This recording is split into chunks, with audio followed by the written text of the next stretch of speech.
안녕하세요 여러분, EBS 입시 대표 강사 윤윤구입니다. 제가 이제 포항에 처음 와서 이제 강의를 시작을 해보도록 하겠습니다. 이 시간들을 통해서 정말 의미 있는 것들을 얻어가시는 게 되게 중요할 것 같습니다. 그러려면 되게 중요한 게 하나가 있습니다. 그게 뭐냐면 질문을 잘 해주셔야 돼요.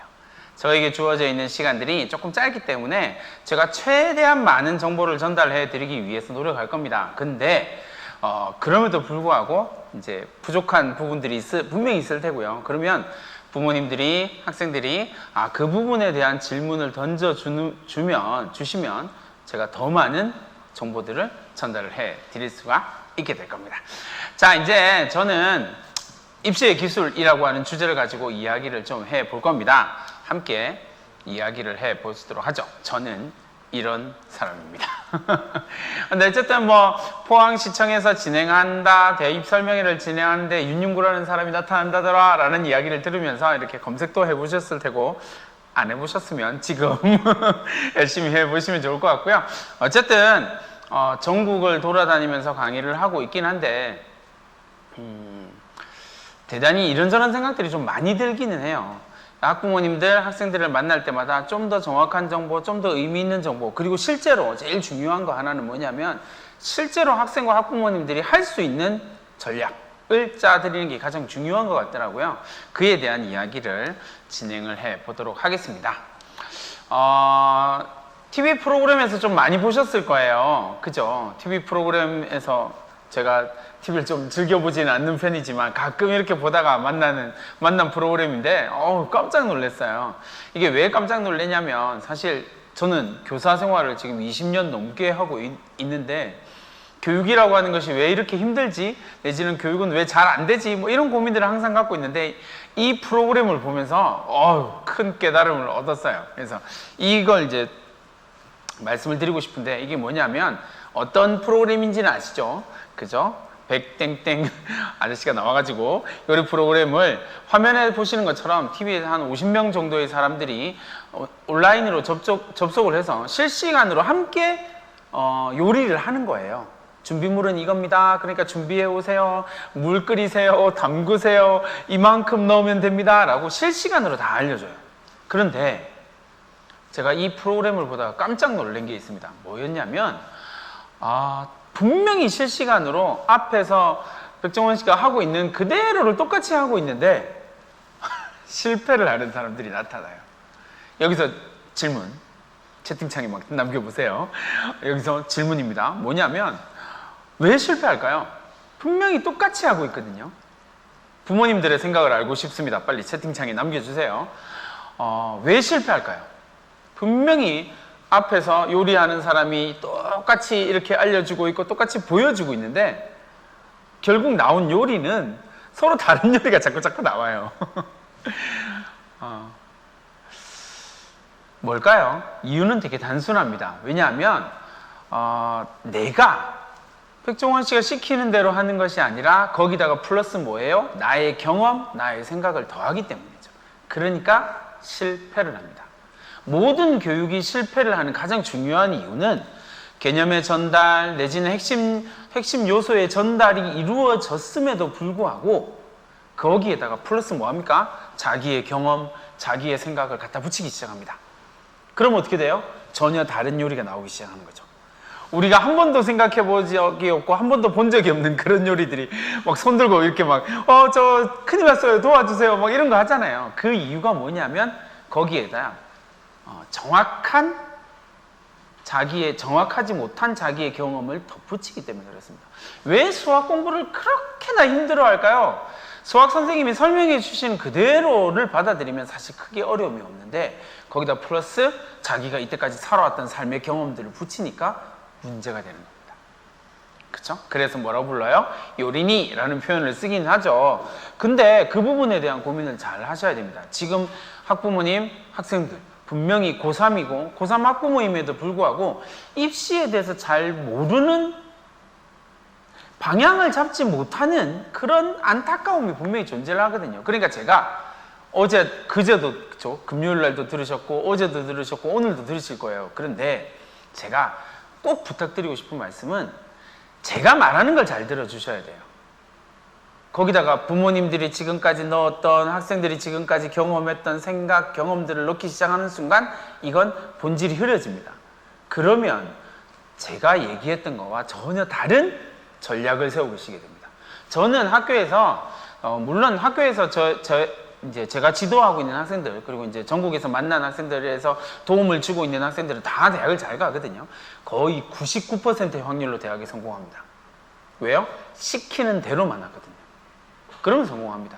근데 거기다가 뭔가 자꾸 갖다 붙이기 시작하면 이상한 요리가 등장하기 시작한다는 거죠. 그 부분에 대한 걸 이해를 하셔야 제가 지금 강의하고 있는 내용을 완벽하게 받아들이실 수 있을 겁니다. 이건 조금 수시 지원 전략이다라고 말씀을 드리는데, 이 수시 지원 전략은 정말 어마어마한 성공 케이스를 만들어낸 거거든요. 예를 들어서 3등급, 일반계 고등학교 3등급 고려대학교, 그렇죠? 일반계 고등학교 4등급 성균관대학교, 뭐 이렇게 붙여버리거든요. 그런데 그러려면 정확한 전략이 필요하다라는 겁니다. 그 부분을 좀 이해를 해주셔야 됩니다. 자, 이렇게 성공을 하는 이유가 있습니다. 제가 많은 입시 경험들을 가지고 있고 또 무수히 많은 학생들을 상위권대학에 보내고 있음에도 불구하고 저희 컨트롤을 따라오는 학생들이 성공하는 이유가 있어요. 왜냐하면 저는 입시의 본질을 이해하고 있거든요. 근데 그 부분을 부모님들도 지금 이 강의를 들으면서 이해하시면 돼요. 그러면 내가 대학에 어플라이 할 때 대학이 원하는 걸로 어플라이 할 수가 있거든요. 이건 입장이 똑같은 겁니다. 되게 단순한 이야기인데 이렇게 생각을 해보세요. 아, 나는 예를 들어서 뭐 연세대학교라고 합시다. 그럼 난 연세대학을 가고 싶습니다 라고 이야기를 할 때 부모님들이나 학생들이 공통적으로 실수하는 게 뭐냐면 연세대학을 가고 싶습니다, 나는 우수하거든요 를 주장을 해요. 그런데 여러분들이 어떤 우수함을 가지고 있고 내 자녀가 어떤 우수함을 가지고 있는지는 사실 대학이 별로 중요하게 생각하지 않습니다.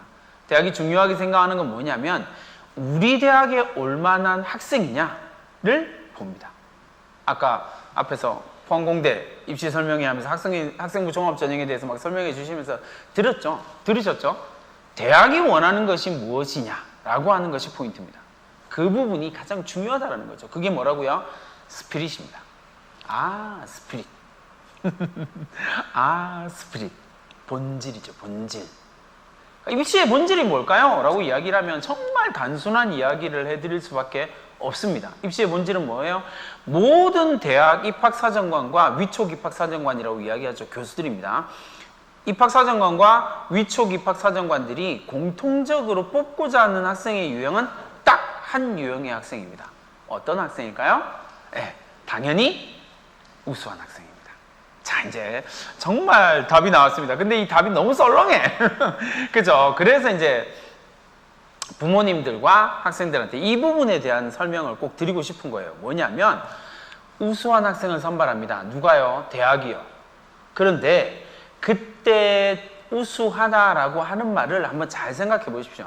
지금 학생과 자제분과 자녀분과 함께 듣고 있다면, 아니면 친구랑 함께 듣고 있다면, 아니면 뭐 지금 옆에 아무도 없다면 이 강의가 끝나고 난 뒤에 제가 이야기했던 걸 옆에 사람들과 주변의 사람들과 한번 나누어 보세요.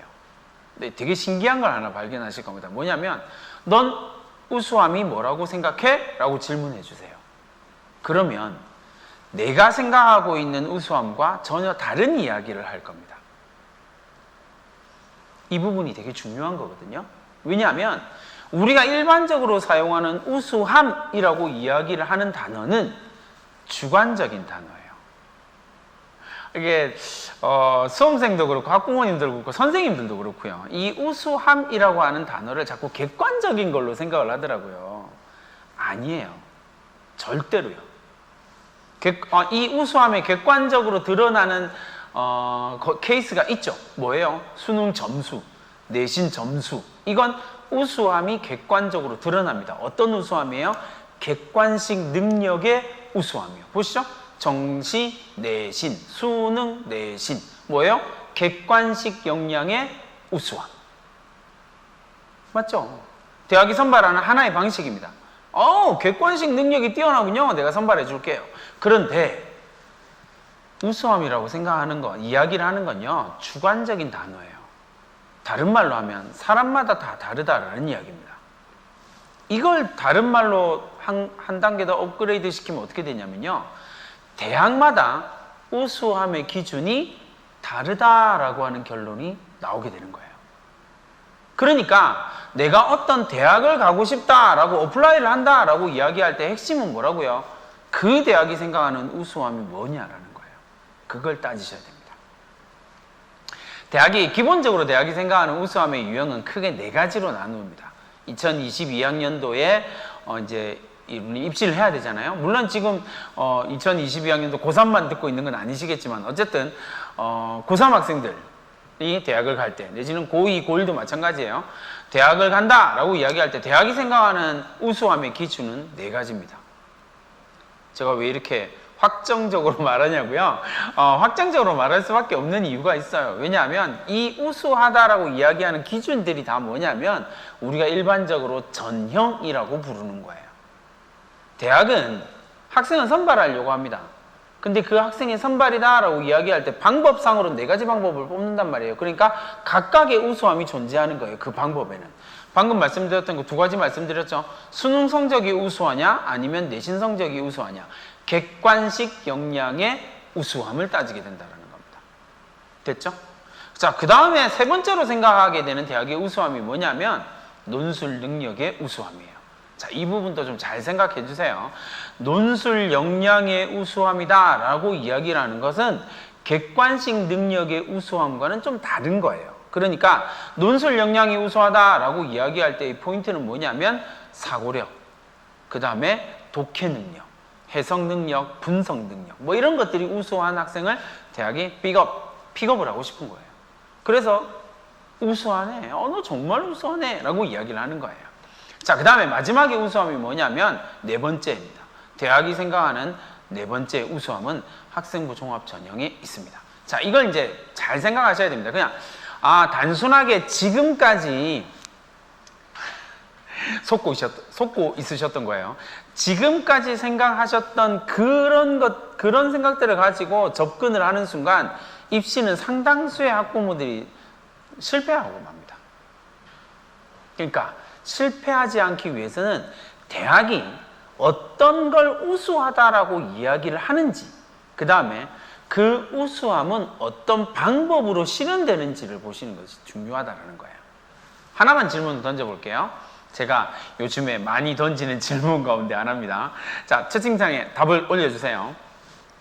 창의성은요, 창의성을 가지고 내 아이가 가지고 있는 그 창의성이 정말 초등학교 때 생각해 보시면 지금은 너무 징그럽고 지금 말할 수 없이 나를 괴롭히고 있는 존재이지만 사실 유치원 때 초등학교 때는 엄청 사랑스러운 존재였단 말이에요. 맞죠? 맞습니다. 그게 맞고요. 저도 그렇게 키웠고요. 그렇죠? 그러니까 그 사랑스러운 존재였던 내 아들, 내 딸이 초등학교 때 정말 엉뚱한 짓을 많이 했고요. 그 엉뚱함이 대단한 능력처럼 보일 때가 많았었다고요. 그럼 질문, 창의성은요, 객관식으로 측정이 될까요? 안 될까요? 이 질문에 뭐라고 대답하실래요? 당연히 객관식으로 측정이 안 됩니다. 객관식으로 측정이 되면 그건 창의성이 더 이상 아니죠. 맞잖아요. 창의성이다라고 이야기하는, 객관식으로 표현된다라는 이야기는 예측 가능함이라는 나열이죠. 그러나 창의성이라고 하는 단어는 이미 예측 불가능한 거거든요. 내 아들, 내 딸이 탁월한 능력을 갖고 있습니다. 그런데 그 능력을 객관식으로 표현할 수 있겠냐고요. 대부분의 능력은요, 객관식으로 표현할 수가 없습니다. 그게 학생부 종합 전형이에요.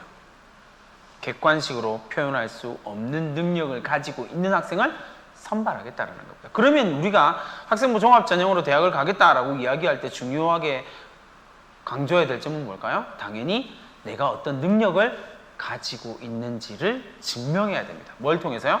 학생부를 통해서요. 이렇게 되는, 그래서 학생부 종합 전형인 거거든요. 뒤에 가서 다시 설명을 하도록 하고요. 특히나 오늘은 이제 고3 중심의 이야기들이 진행될 거니까 이 부분을 많이 이야기를 해드릴 수는 없고, 어쨌든 그렇게 된다. 대학이 생각할 때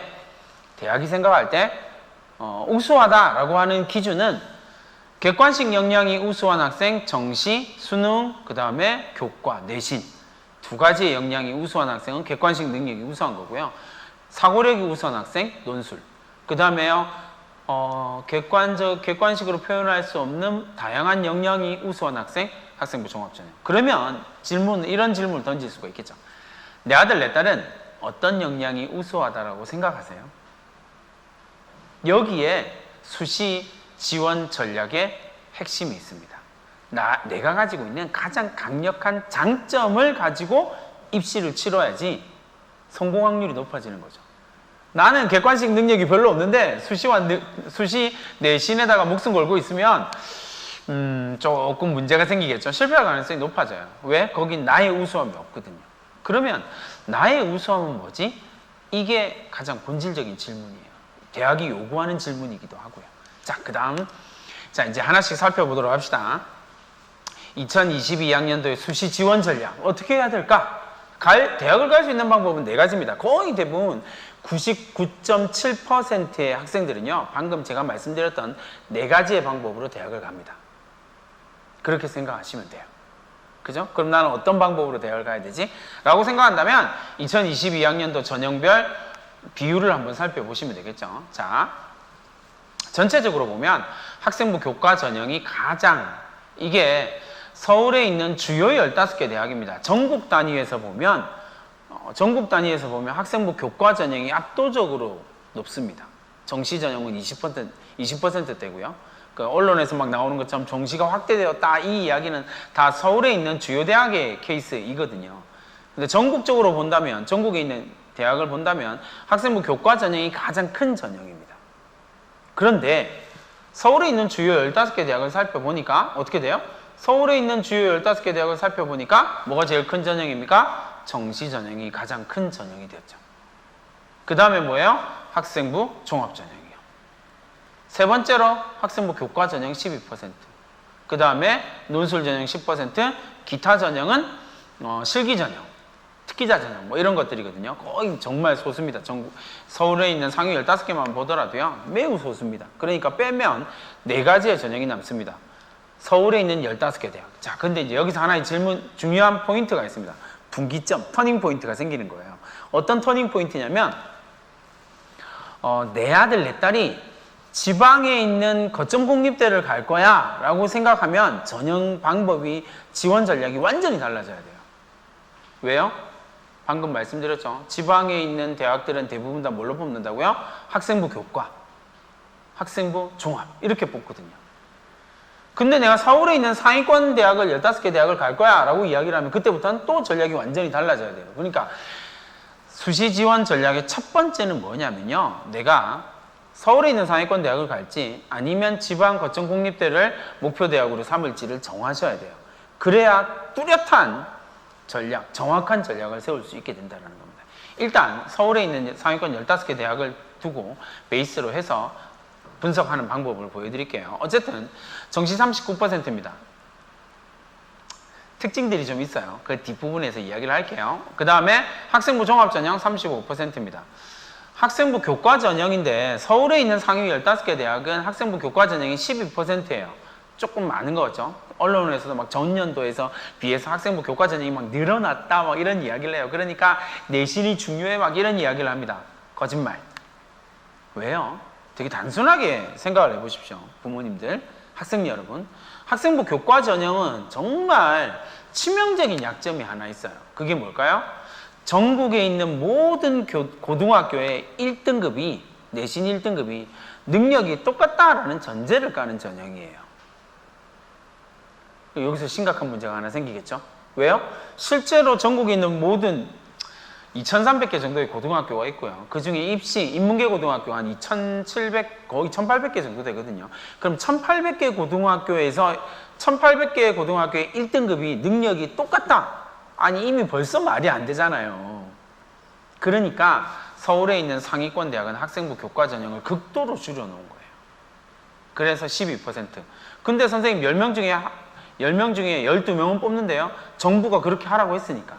그래서 늘어난 거예요. 그래서 학생부 교과 전형은 지금 올해부터 신설 전형이 되게 많거든요. 왜요? 정부가 10% 이상 해? 라고 이야기를 했어요. 근데 또 대학은 또 방법을 찾습니다. 좀 이따 보여드릴 거예요. 어쨌든 가기 매우 힘듭니다. 학생부 교과 전형은 그죠? 학교에서 한두 명? 서울에 있는 상위권 대학을 학생부 교과 전형으로 간다라고 이야기할 때는 학교에서 한두 명 정도?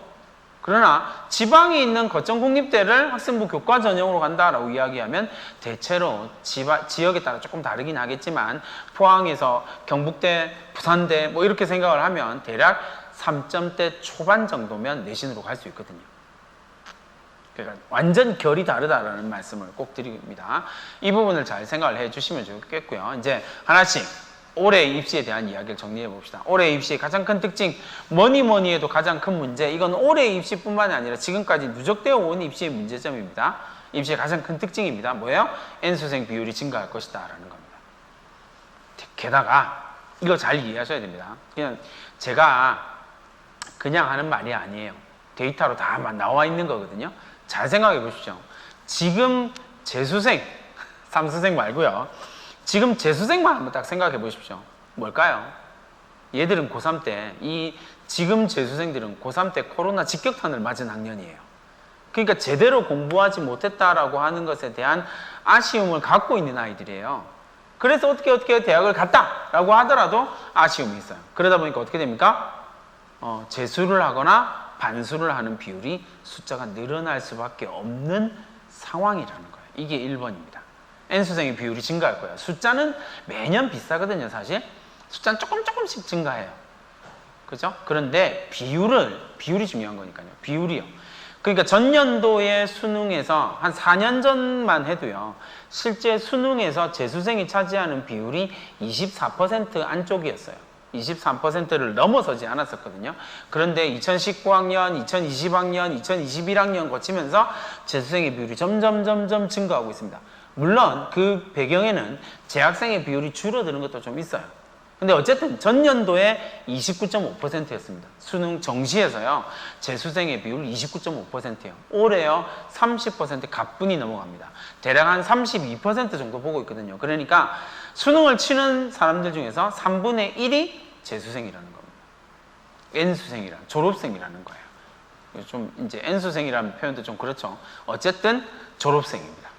그래서 비율이 증가하게 될 것이다 라고 하는 특징이 있고요. 두 번째, 서울에 있는 서너 15개 대학을 기준으로 해서 정시 비율이 증가합니다. 어느 정도까지요? 아까 보셨죠? 39%까지요. 내년은요? 40%. 사실 별로 차이 안 나죠. 이미 대학은 40% 준비를 해놨거든요. 정부가 거기까지 하라 그랬으니까요.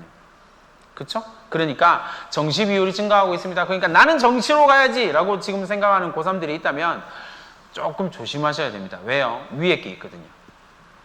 재수생의 비율이 증가하고 있다는 사실. 요걸 여러분들이 좀 잘 생각하셔야 되고, 그 다음에 세 번째로 이야기를 할 수 있는 게 올해 가장 큰 축복이기도 하지만 사실 엄청난 축복이기도 하지만 또 엄청난 저주이기도 한 것이 약대 선발입니다. 37개 대학에 1,700여 명 정도를 선발합니다. 그 중에 정시 선발이 한 40% 조금 넘거든요. 그러니까 이게 조금 우리 사회에 심각한 화두를 하나 던져놨어요. 이게 뭐냐면 너도 나도 약대를 간답니다. 그래서 약대를 지원하고 생각하고 있는 학생들이 엄청 많아졌는데 문제는 그 정시로 약대를 준비하고 있는 학생이 부류예요. 첫 번째, N수생. 그죠? 졸업생들이 내가 지금 조금 괜찮은 대학을 가긴 했지만 조금만 더 하면 약대 갈 수 있겠는데? 라는 생각으로 뛰어듭니다. 그 다음에 좀 더 심각한 문제는 어디에서 생기고 있냐면 이제 서울에 있는 그 학원이 많은 지역에 재수종합학원이 되게 많은 지역에 나타나고 있는 현상이거든요. 뭐냐면 20대 후반에서 30대 초반의 직장인들이 약대 전선에 뛰어들었습니다. 내가 이렇게 이 사회에서 이렇게 살 건 아니고 내가 이런 직장에서 이렇게 살 건 아닌 것 같아. 나 약사할 거야 라고 생각하고 뛰어드는 수능 준비하겠다라고 해서 뛰어드는 사람들이 많습니다. 그래서 따로 그 반이 생기고 있거든요. 그런 유형의 사람들만 따로 공부하는 반이 생기고 있어요. 그만큼 숫자가 많다라는 겁니다. 생각보다. 경쟁은 치열할 거고 숫자는 많고 그럼 어떻게 돼요? 점수는 올라가겠죠. 그렇죠. 그래서 의치약수한입니다. 올해는 의치약수한으로 성적이 나올 거거든요. 그 부분에 대한 고민들이 좀 있다라는 것, 올해. 그 다음에 2022학년도에 또 다른 특징 가운데 하나가 뭐냐면 학생부 교과 전형 신설했다라는 이야기 말씀을 드렸죠. 근데 이 학생부 교과 전형은 조금 문제가 있어서 뒤에서 조금 더 설명을 해드리도록 하겠습니다. 마지막으로 올해 2015 개정 교육과정의 첫 번째 유형의 이제 수능의 유형이 바뀌면서 첫 번째 수능이에요. 그러다 보니까 말도 많고 탈도 많은 공통과목과 선택과목이라고 하는 문제가 생겼다라는 거죠. 자, 그런데 이 문제가 입시 전반에서 놓고 보면 어떤 문제가 생기냐면 전년도에 이과 학생들이 수능을 보면 상당히 유리해지는 구조가 만들어졌어요. 그래서 재수생들이 조금 더 늘어날 수 있는 구조가 만들어지긴 했거든요. 근데 이 부분은 좀 이따 또 말씀을 드릴 거니까 어쨌든 이런 특징들을 가지고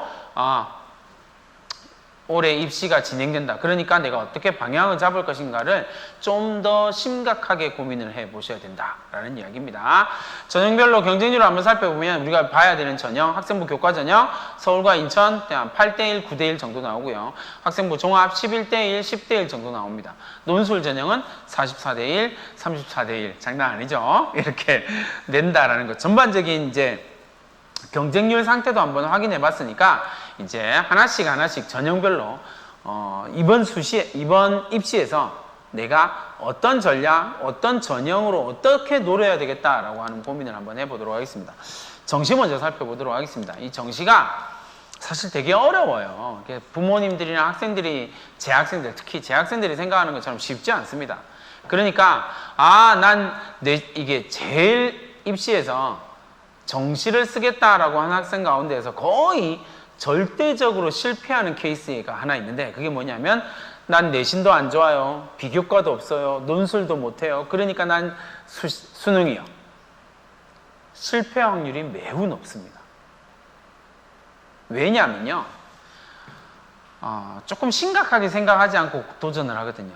난 공부하면 성적이 오를 거야 라는 막연한 기대를 가지고 도전을 하거든요. 그러니까 실패를 해요. 왜냐하면 이 전형은 사실 4가지의 전형 가운데서 대학 가기 가장 힘든 전형이 입시 전문가입니다. 전국에서 엄청 유명한 입시 전문가, 날아다니는 입시 전문가. 근데 제 입장에서 학생이 가장 대학을 가기 힘든 전형이 뭐냐면 정시 전형이에요. 왜요? 이건 실수를 용납하지 않는 전형이거든요. 어느 정도인지 한번 보도록 할게요. 자, 지금 화면에서 보시는 건 2020학년도의 수능의 국수점 표준점수 합계입니다. 뭐 어려울 테니까 다 빼고요. 제가 정말 부모님이랑 학생들 쉽게 말씀을 드릴게요. 2022학년도 수능의 국수탐 표준점수 합계인데 결국은 뭐냐면요, 틀린 개수가 몇 개냐로 한번 말씀을 드려볼게요. 무슨 말이냐면 국어, 수학, 탐구, 영어는 절대평가니까 빼고요. 그러면 국어 2020학년도에 국어, 수학, 탐구 4과목 중에서 몇 개쯤 틀리면 갈 수 있을까를 계산을 해볼게요. 자, 전국의예과 갑니다. 전국의예과 표준점수 합이 393점이었어요. 국수탐 표준점수 합계가 커트라인이 393점이었습니다. 그러면 그 해에 2020학년도 수능에서 국어, 수학, 탐구의 표준점수가 393점이 나오려면 복잡한 계산을 해야 돼요. 그러니까 조금 단순화시키기 위해서 탐구 2과목은 다 맞다라고 생각을 하고 계산을 할게요. 그럼 탐구 다 맞아요. 그럼 국어, 수학만 보면 되죠. 국어, 수학만 딱 봤을 때 393점은 어떻게 나오냐면 국어에서 2점짜리 하나, 수학에서 2개. 그러니까 총 3개 틀린 거예요. 의대. 저는 의사가 될 겁니다. 수능에서 몇 개 틀려야 된다고요? 3개요. 3개요. 스카이. 정말 말 많이 들었죠. 스카이. 그죠? 나도 가고 싶다. 뭐 이런 거 있잖아요. 스카이. 표준점수 388점이요. 대략 국어 2개, 수학 3개. 5개. 스카이, 서영고, 서울대, 고대, 연대를 가기 위해서 수능에서 틀려야 되는 총 개수 5개. 추가 합격까지 계산한다면 대략 한 6개까지는 봐줄 수 있죠. 수능에서요, 과목당 2개 이상 틀립니다. 스카이 못 가요. 6개 틀렸어요? 제가 장담하건대 과를 선택할 수가 없습니다. 맨 마지막 학과를 가야 돼요. 이게 현실이에요. 근데 정시로 대학을 가게 됩니다. 쉽지가 않다라는 거예요. 생각보다 쉽지가 않습니다. 전 내신이 너무 안 나와서 제가 이렇게 말하는 학생들 있잖아요. 전 내신이 너무 안 나와서요. 전 정시 아니 그 내신은 그렇잖아요. 그 내신에서 얻을 수 있는 보여줄 수 있는 우수함보다 전국 단위에서의 우수함을 보여주는 학생이 압도적으로 많다니까요. 쉽지가 않습니다. 절대로 쉽게 생각하고 달려들지 마세요. 제발이요. 그러니까 정시를 하지 말라가 아니에요. 정시를 하기 위해서는 어마어마한 남다른 각오가 필요하다. 하루 16시간 정도는 책상에 앉아 있어야 된다. 왜 16시간일까요? N수생들, 졸업생들이 그만큼 앉아 있거든요. 그러니까요. 그 밑에 상위 6개 대학 한번 계산해 볼까요? 서성한이 되겠죠, 그죠? 381점입니다. 7점 차이니까 대략 한 표준 점수로 계산을 하면, 틀린 개수로 계산하면 3점짜리나 4점짜리 2개 정도의 컷이거든요. 그런 식으로 계산을 한번 해보세요. 그러면 내가 가고자 하는 대학을 가기 위해선 수능 몇 개쯤 틀려야 될까라고 하는 결론이 나오게 될 겁니다. 쉽지가 않다는 거죠. 자, 또 하나 보여드릴게요. 스카이입니다. 서성한 중에서, 서영고 중에서 서울대, 고대, 연대에서 N수생, 정시에서요, N수생이 합격하는 비율을 봤습니다. 서울대학교를 보니까 60%. 그러니까 10명 중에 6명이 재수생이라는 이야기죠. 고려대학교 보니까 70%예요. 69.8 뭐 이래요. 연세대학교 70%예요. 그러니까 10명 중에 정시로 간다라고 이야기할 때는 10명 중에 6명, 10명 중에 7명이 재수생이라고요. 재학생은 10명 중에 3명. 서울대 해봐야 10명 중에 4명. 이렇게 된다는 거죠. 지금 생각하는 것만큼 쉽게 갈 수 있는 대학이 아니라는 거예요. 근데 서영고만 이러냐? 아니요. 상위 12개 대학을 봤습니다. 상위 12개 대학에서 정시에서 N수생이 차지하는 비율을 봅니다. 그럼 재학생의 비율은 쭉 가면 갈수록 떨어집니다. 왜요? 가면 갈수록 상위권 재수생이 많아지거든요. 이건 어쩔 수가 없습니다. 가면 갈수록 상위권 재수생이 쭉쭉쭉쭉 많아지죠. 비율상으로 보면 재학생들이 상위 12개 대학 정시로 뚫은 비율은 35% 정도 수준입니다. 10명 중에 3.5명이요. 반면에 재수생은요, 정시에서 상위권 12개 대학에서 65%의 비율을 보이고 있습니다. 그러니까 정시로 상위권 대학을 가는 건 10명 중에 거의 6명에서 7명까지가 재수생이라는 거죠. 자, 그런데 그 정시가 지금 제가 보여드린 데이터는 30%가 안 될 때예요. 정시가 30% 넘어서 지금 39%였잖아요. 상위 15개 대학. 그럼 상위 15개 대학이 39%까지 거의 40%라고 보고요. 40%까지 늘렸어요. 누가 유리할까요? 재수생이요. 제가 단언할 수 있습니다. 재수생이요. 내년에 이 데이터 제가 돌려보고 자료 표집을 해보고 돌려보면 70%까지 나올 거예요. 무조건 유리합니다. 재수생이 압도적으로 유리합니다. 왜요? 제가 그냥 아무 이유 없이 재수생이 유리합니다 이런 얘기 하지 않아요. 데이터는 거짓말을 하지 않는다니까요. 그죠? 데이터를 봤습니다. 2022학년도 수능, 전전년도 수능이죠. 평가원이 조금 게을러서 수능 결과를 1년 뒤에 보여줘요. 1년 뒤에 공개를 하거든요. 그래서 아직 2021학년도 수능은 수능 결과를 아직 공개하지 않았어요. 점수를. 좀 빨리 공개해달라고 막 이렇게 하는데도 1년 딱 기다려다가 공개를 하더라고요. 게을러가지고. 2020학년도 수능입니다. 표준점수의 평균을 봤습니다. 뭘 구분한 거예요? 재학생과 재수생. 재학생과 졸업생의 성적 평균을 봤습니다. 그러니까 재학생은 어떻게 나와요? 97점대에서 왔다 갔다. 재수생은요? 107점대에서 왔다 갔다. 표준점수 몇 점 차이 나요? 10점. 과목별 10점이요. 그러니까 국어에서 10점, 수학에서 10점. 그러면 합 20점. 그럼 서울대가 재수생들이 스카이라인에서 놀고 있을 때 재학생들은 건대라인에서 놀고 있다고. 표준점수 학교로만 보면. 그만큼이나 급격하게 차이가 난다고요. 이걸 뚫고 나가려면 어떻게 해야 돼요? 지금 여러분들이 공부하는 것보다 훨씬 더 많이 해야 돼요. 더 독하게. 말할 수 없이 지독하게. 그렇게 공부를 하셔야 돼요. 그래야 정시에서 성공을 할 수 있다는 겁니다. 자, 수능 표준 점수입니다. 소재지별로 한번 구분을 해봤어요. 대도시입니다. 서울권, 부산권 뭐 이렇게 되겠죠, 그죠? 그 다음에 중소도시, 포항은 중소도시에 해당이 되겠죠, 그죠? 포항. 그리고 읍면 지역을 살펴보면 이렇게 나옵니다. 그러니까 이미 지역별 평균도 조금씩 차이가 나더라는 거예요. 이런 문제가 있다라고 하는 부분을 좀 기억을 해두시면 좋을 것 같습니다. 자, 그런데 문제는 고3들의 성적은 가면 갈수록 떨어진다라는 겁니다. 이게 되게 마음 아픈 이야기이긴 한데 어쩔 수가 없어요. 왜냐하면 고3들이 열심히 안 한다라고 이야기를 하진 않을게요. 고3들이 열심히 안 한다 이건 아니고요. 고3보다 더 열심히 하는 학생들이 자꾸 들어오는 거예요. 보시죠. 그래프에 딱 보시면 6월 모평에서 얼마 전에 치렀죠. 6모에서 성적이 뚝 떨어집니다. 왜 뚝 떨어질까요? 재수생들이 7만 명 정도 들어와요. 얼마 전에 친 이번 주였죠. 이번 주 이틀 전에 친 목요일 날 친 6월 모평에서 재수생의 비율이 13.5% 정도 됐어요. 13%였거든요. 대략 한 6만 7천 명 정도 돼요. 대략 한 7만 명 정도 들어와요. 재수생들이. 자, 그 다음에 언제요? 9월 모평을 봅니다. 9월 모평에는요, 재수생들이 한 12,000명 정도 더 들어오거든요. 그래서 한 9만 명에서 왔다 갔다. 실제로 수능에서 졸업생들의 숫자는 대략 한 13만 명 정도 돼요. 그러니까 반대로 이야기를 하면 6월 모평에 들어왔던 재수생의 2배가 실제로 수능에서 들어온다는 거죠.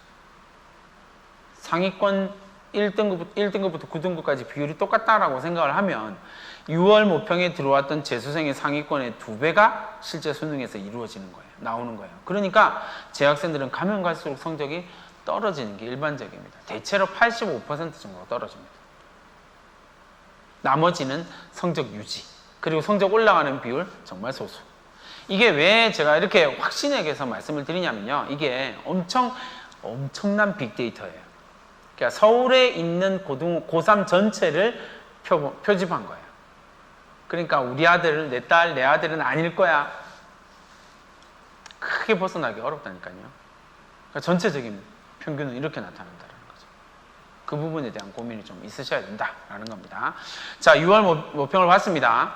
이제 6월 모평에 대한 분석을 이야기를 해보죠. 공통과목과 선택과목의 유불리는 분명히 존재를 합니다. 평가원은 그런 거 없다라고 이야기를 하지만 평가원이 지금 구축해 놓은 시스템 자체가 이미 불평등을 만들 수밖에 없는 시스템이 되어져 있어요. 어떻게 하냐면 공통과목의 점수를 선택과목 점수의 난이도로 이렇게 선택과목 점수를 조정을 해주는 거거든요. 그러니까 이게 조금 어려운 이야기이긴 한데 쉽게 생각하면 내가 어려운 선택 과목 딱 2가지 나왔죠. 지금 국어에서 언어와 매체 그리고 미적분 이 2가지거든요. 이건 재수생이 다 선택할 과목이 될 겁니다. 그러니까 중상위권 학생들은 전부 다 언어와 매체 그리고 미적분으로 선택을 하게 될 거예요. 가면 갈수록 더 심해질 겁니다. 구모에서는 미적분의 숫자가 더 많아질 거거든요. 왜냐하면 지금 수능을 준비하기 위해서 들어오는 반수생들은 전부 다 미적분 할 거거든요. 왜? 그게 표준 점수에서 유리하니까. 왜요? 그 과목이 난이도가 높으니까 난이도가 높으면 공통과목 점수를 더 배정을 받는 거거든요. 그러니까 누가 유리해요? 그냥 명목상 없어진 이과 학생들이 압도적으로 유리할 수밖에 없죠. 이게 조금 심각한 문제이거든요. 문과 학생들, 인문계열 학생들. 다시 확률과 통계를 선택한 학생들은 매우 심각한 문제가 생긴 거예요. 평가원에서 6월 모평에서요. 이번에는 선택 과목이 조금 쉽게 나왔단 말이에요. 확률과 통계, 그리고 미적분, 기하 셋 다 좀 쉽게 나왔어요. 근데 쉽게 나온 이유가 뭐냐면 세 과목이 쉽게 나와야 공통 과목에서 점수를 이렇게 더 줄 수 있는 게 없어져요. 그래야 유불리 문제가 없어지거든요. 그러니까 평가원에서는 이번에는 이렇게 했어요. 말이 워낙 많으니까. 근데 실제로 수능에서 이렇게 될까라고 이야기를 하면 아니요. 이번 수능에서 그렇게 안 될 거거든요. 기본적으로 공통과목은 어렵게 나온다라는 이야기. 그러니까 수능을 준비할 때 가장 기본적인 거예요. 무조건 불수능을 베이스로 준비를 해야 됩니다. 수능은 어렵다라는 걸 전제로 해서 공부를 하셔야 되는 거예요. 어쨌든 불수능으로 갑니다. 올해 공통과목이 어렵게 나올 겁니다. 왜요? 변별을 할 수가 없거든요. 40만 명을 변별해야 되는 거잖아요. 쉽게 낼 수가 없어요. 그러니까 이번 6월 모평처럼 전반적인 난이도가 높게 킬러 문항의 난이도는 낮추. 그러면 이게 어떤 문제가 생기냐면 너무 복잡하게 설명하고 있죠. 근데 이건 꼭 알긴 알아야 돼요. 킬러 문항의 난이도를 지금처럼 낮춰놓으면 상위권에서 모두 다 맞는 학생들이 이과에서 많이 나와요. 그러면 의대, 서울대까지 해서 변별 자체가 안 되거든요. 그러니까 구모에서는 9월 모평 수능에서는 이거보다 문제가 어렵게 나올 수밖에 없어요. 그렇게 생각하셔야 됩니다. 그런데 그것만 어렵게 나오냐면 선택 과목에 대한 부분들도 좀 고민이거든요. 선택 과목도 어쨌든 그렇게 나누어서 등급을 나눠야 되니까 공통 과목만 무조건 어렵게 낼 수가 없단 말이에요. 왜요? 공통 과목은 이과 학생들만 치는 게 아니거든요. 이제 문과 학생들도 시험을 같이 쳐야 되기 때문에 무조건 어렵게 낼 수가 없어요. 그럼 이거 어디서 조정할까요? 답은 뻔해지죠. 미적분 기하에서 조정하는 거예요. 그럼 그 과목들의 난이도가 올라갈 수밖에 없는 거죠. 난이도가 올라갔네요. 그럼 어떻게 해요? 조정 점수를 더 많이 받게 돼요. 그러면 이과 학생들이 더 유리해지게 되는 상황이 만들어지게 되는 거죠. 그래서 제가 3년 전에 2015 개정 과정에 개편 수능 이야기가 나올 때 이거 말도 안 되는 소리라고 방송에서 이건 큰일 났다고. 고등학교 1학년 학부모님들 일어나서 데모하셔야 된다고. 촛불 시위 하셔야 된다고. 이거 진짜 큰일 난 거라고 막 이랬는데 그때는 아무도 안 들어주더라고요. 그리고 이제 지금 이 난리가 난 거예요.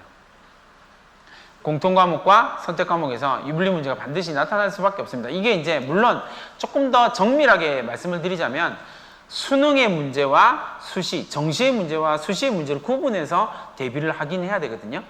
근데 그 부분에 대한 이야기들도 좀 이따 말씀을 드릴게요. 어쨌든 공통 과목과 선택 과목의 유불리 문제는 무조건 있다. 그러나 이렇게 이제 말씀드리고 나면 그래도 이제 선택 과목을 뭐 해야죠? 지금이라도 바꿔야 되나요? 막 이런 얘기를 하더라고요. 근데 그럴 수가 없어요. 특히 지금 선택 과목을 바꾸겠다는 선택은 절대 하시면 안 됩니다. 왜냐하면 내가 확률과 통계를 선택했는데 미적분으로 가겠다? 그럼 공부 분량이 너무 많아요. 농담이 아니고요. 인문계열 학생 생각하고 있는 학생들이 미적분을 도전하기 위해서는 공부 분량이 너무 많아요. 이건 문제가 되거든요. 기하는 어려워서 못해요. 그러니까 사실 유불리 문제가 발생한다고 하더라도 어때요? 선택 과목을 바꿀 수 있는 방법은 바꾸는 건 크게 좋은 방법이 될 수가 없다라는 겁니다. 실제로 정시로 갔을 때는 이게 조금 차이를 내기는 할 거예요. 그러나 더 중요한 건 내가 공통 과목 점수를 좀 더 잘 받는 것, 그러기 위해서 공통 과목을 조금 더 공부하는 것이 의미가 있는 거지 지금에 와서 선택 과목을 바꾸겠다? 그건 절대 안 됩니다. 그렇게 생각하시면 될 것 같아요. 그 다음에 조금 심각한 문제가 이제 정시에서 나타날 수 있는 문제예요. 뭐냐면 자연계열 학생들이 교차 지원하는 문제예요. 그러니까 조금 쉽게 예를 들어 볼게요. 이게 이 문제 가지고 뭐 대형 학원에 막 그 입학 소장들이 막 이상한 소리를 해대고 있거든요. 이게 아니에요. 잘 고민하셔야 됩니다. 왜냐하면 자연 계열의 학생들의 교차 지원은 나타날 수밖에 없습니다. 왜냐하면 전년도의 수능을 한번 생각해 볼까요? 전년도의 수능에서 수학 가형과 수학 나형이 있는데 수학 가형은 이과 수학이었거든요. 이과 수학을 하던 학생들이 육모가 딱 끝나고 나면 어떤 선택을 하냐면 수리 가형에서는 답이 없어. 이건 안 돼. 그리고 어떻게 해요?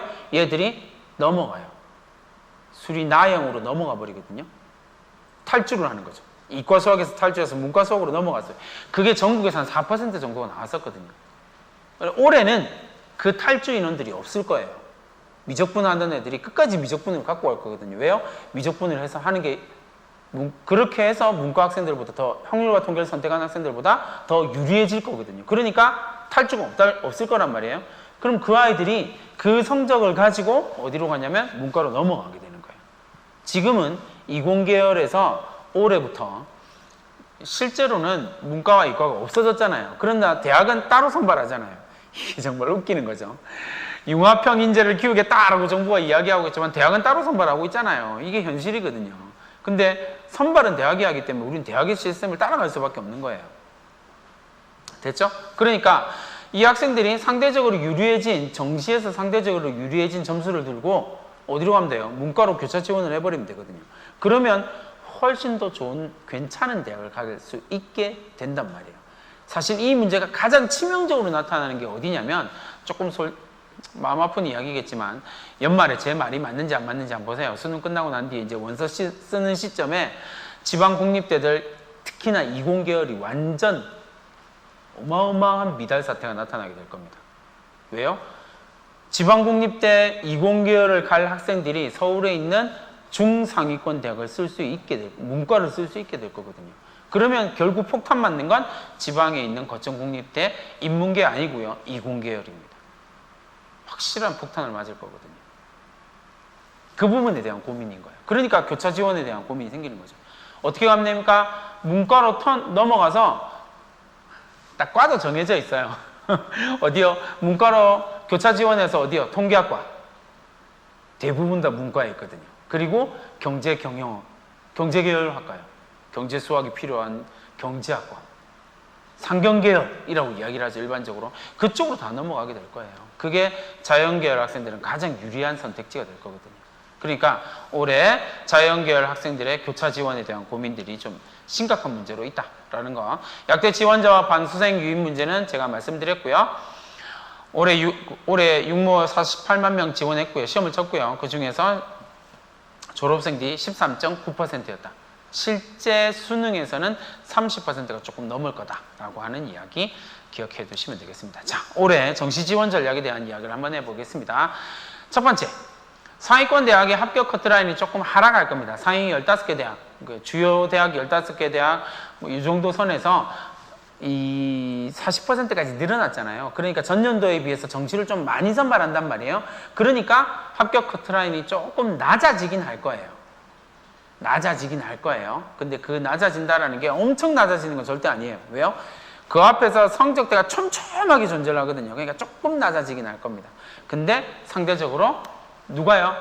상대적으로 졸업생들이 더 비율이 높아질 것이다. 그 다음에 두 번째요. 제가 계속 말씀드리고 있는 거죠. 정시 지원 전략 핵심은 뭐라고요? 공부량에 있습니다. 그러니까 정시 지원을 할 것이냐 안 할 것이냐 내신 정시 지원에 올인할 것이냐 라고 이야기를 한다면 내가 그만큼의 공부량을 가져가지 못하는 한 정시에서 성공할 수 없습니다.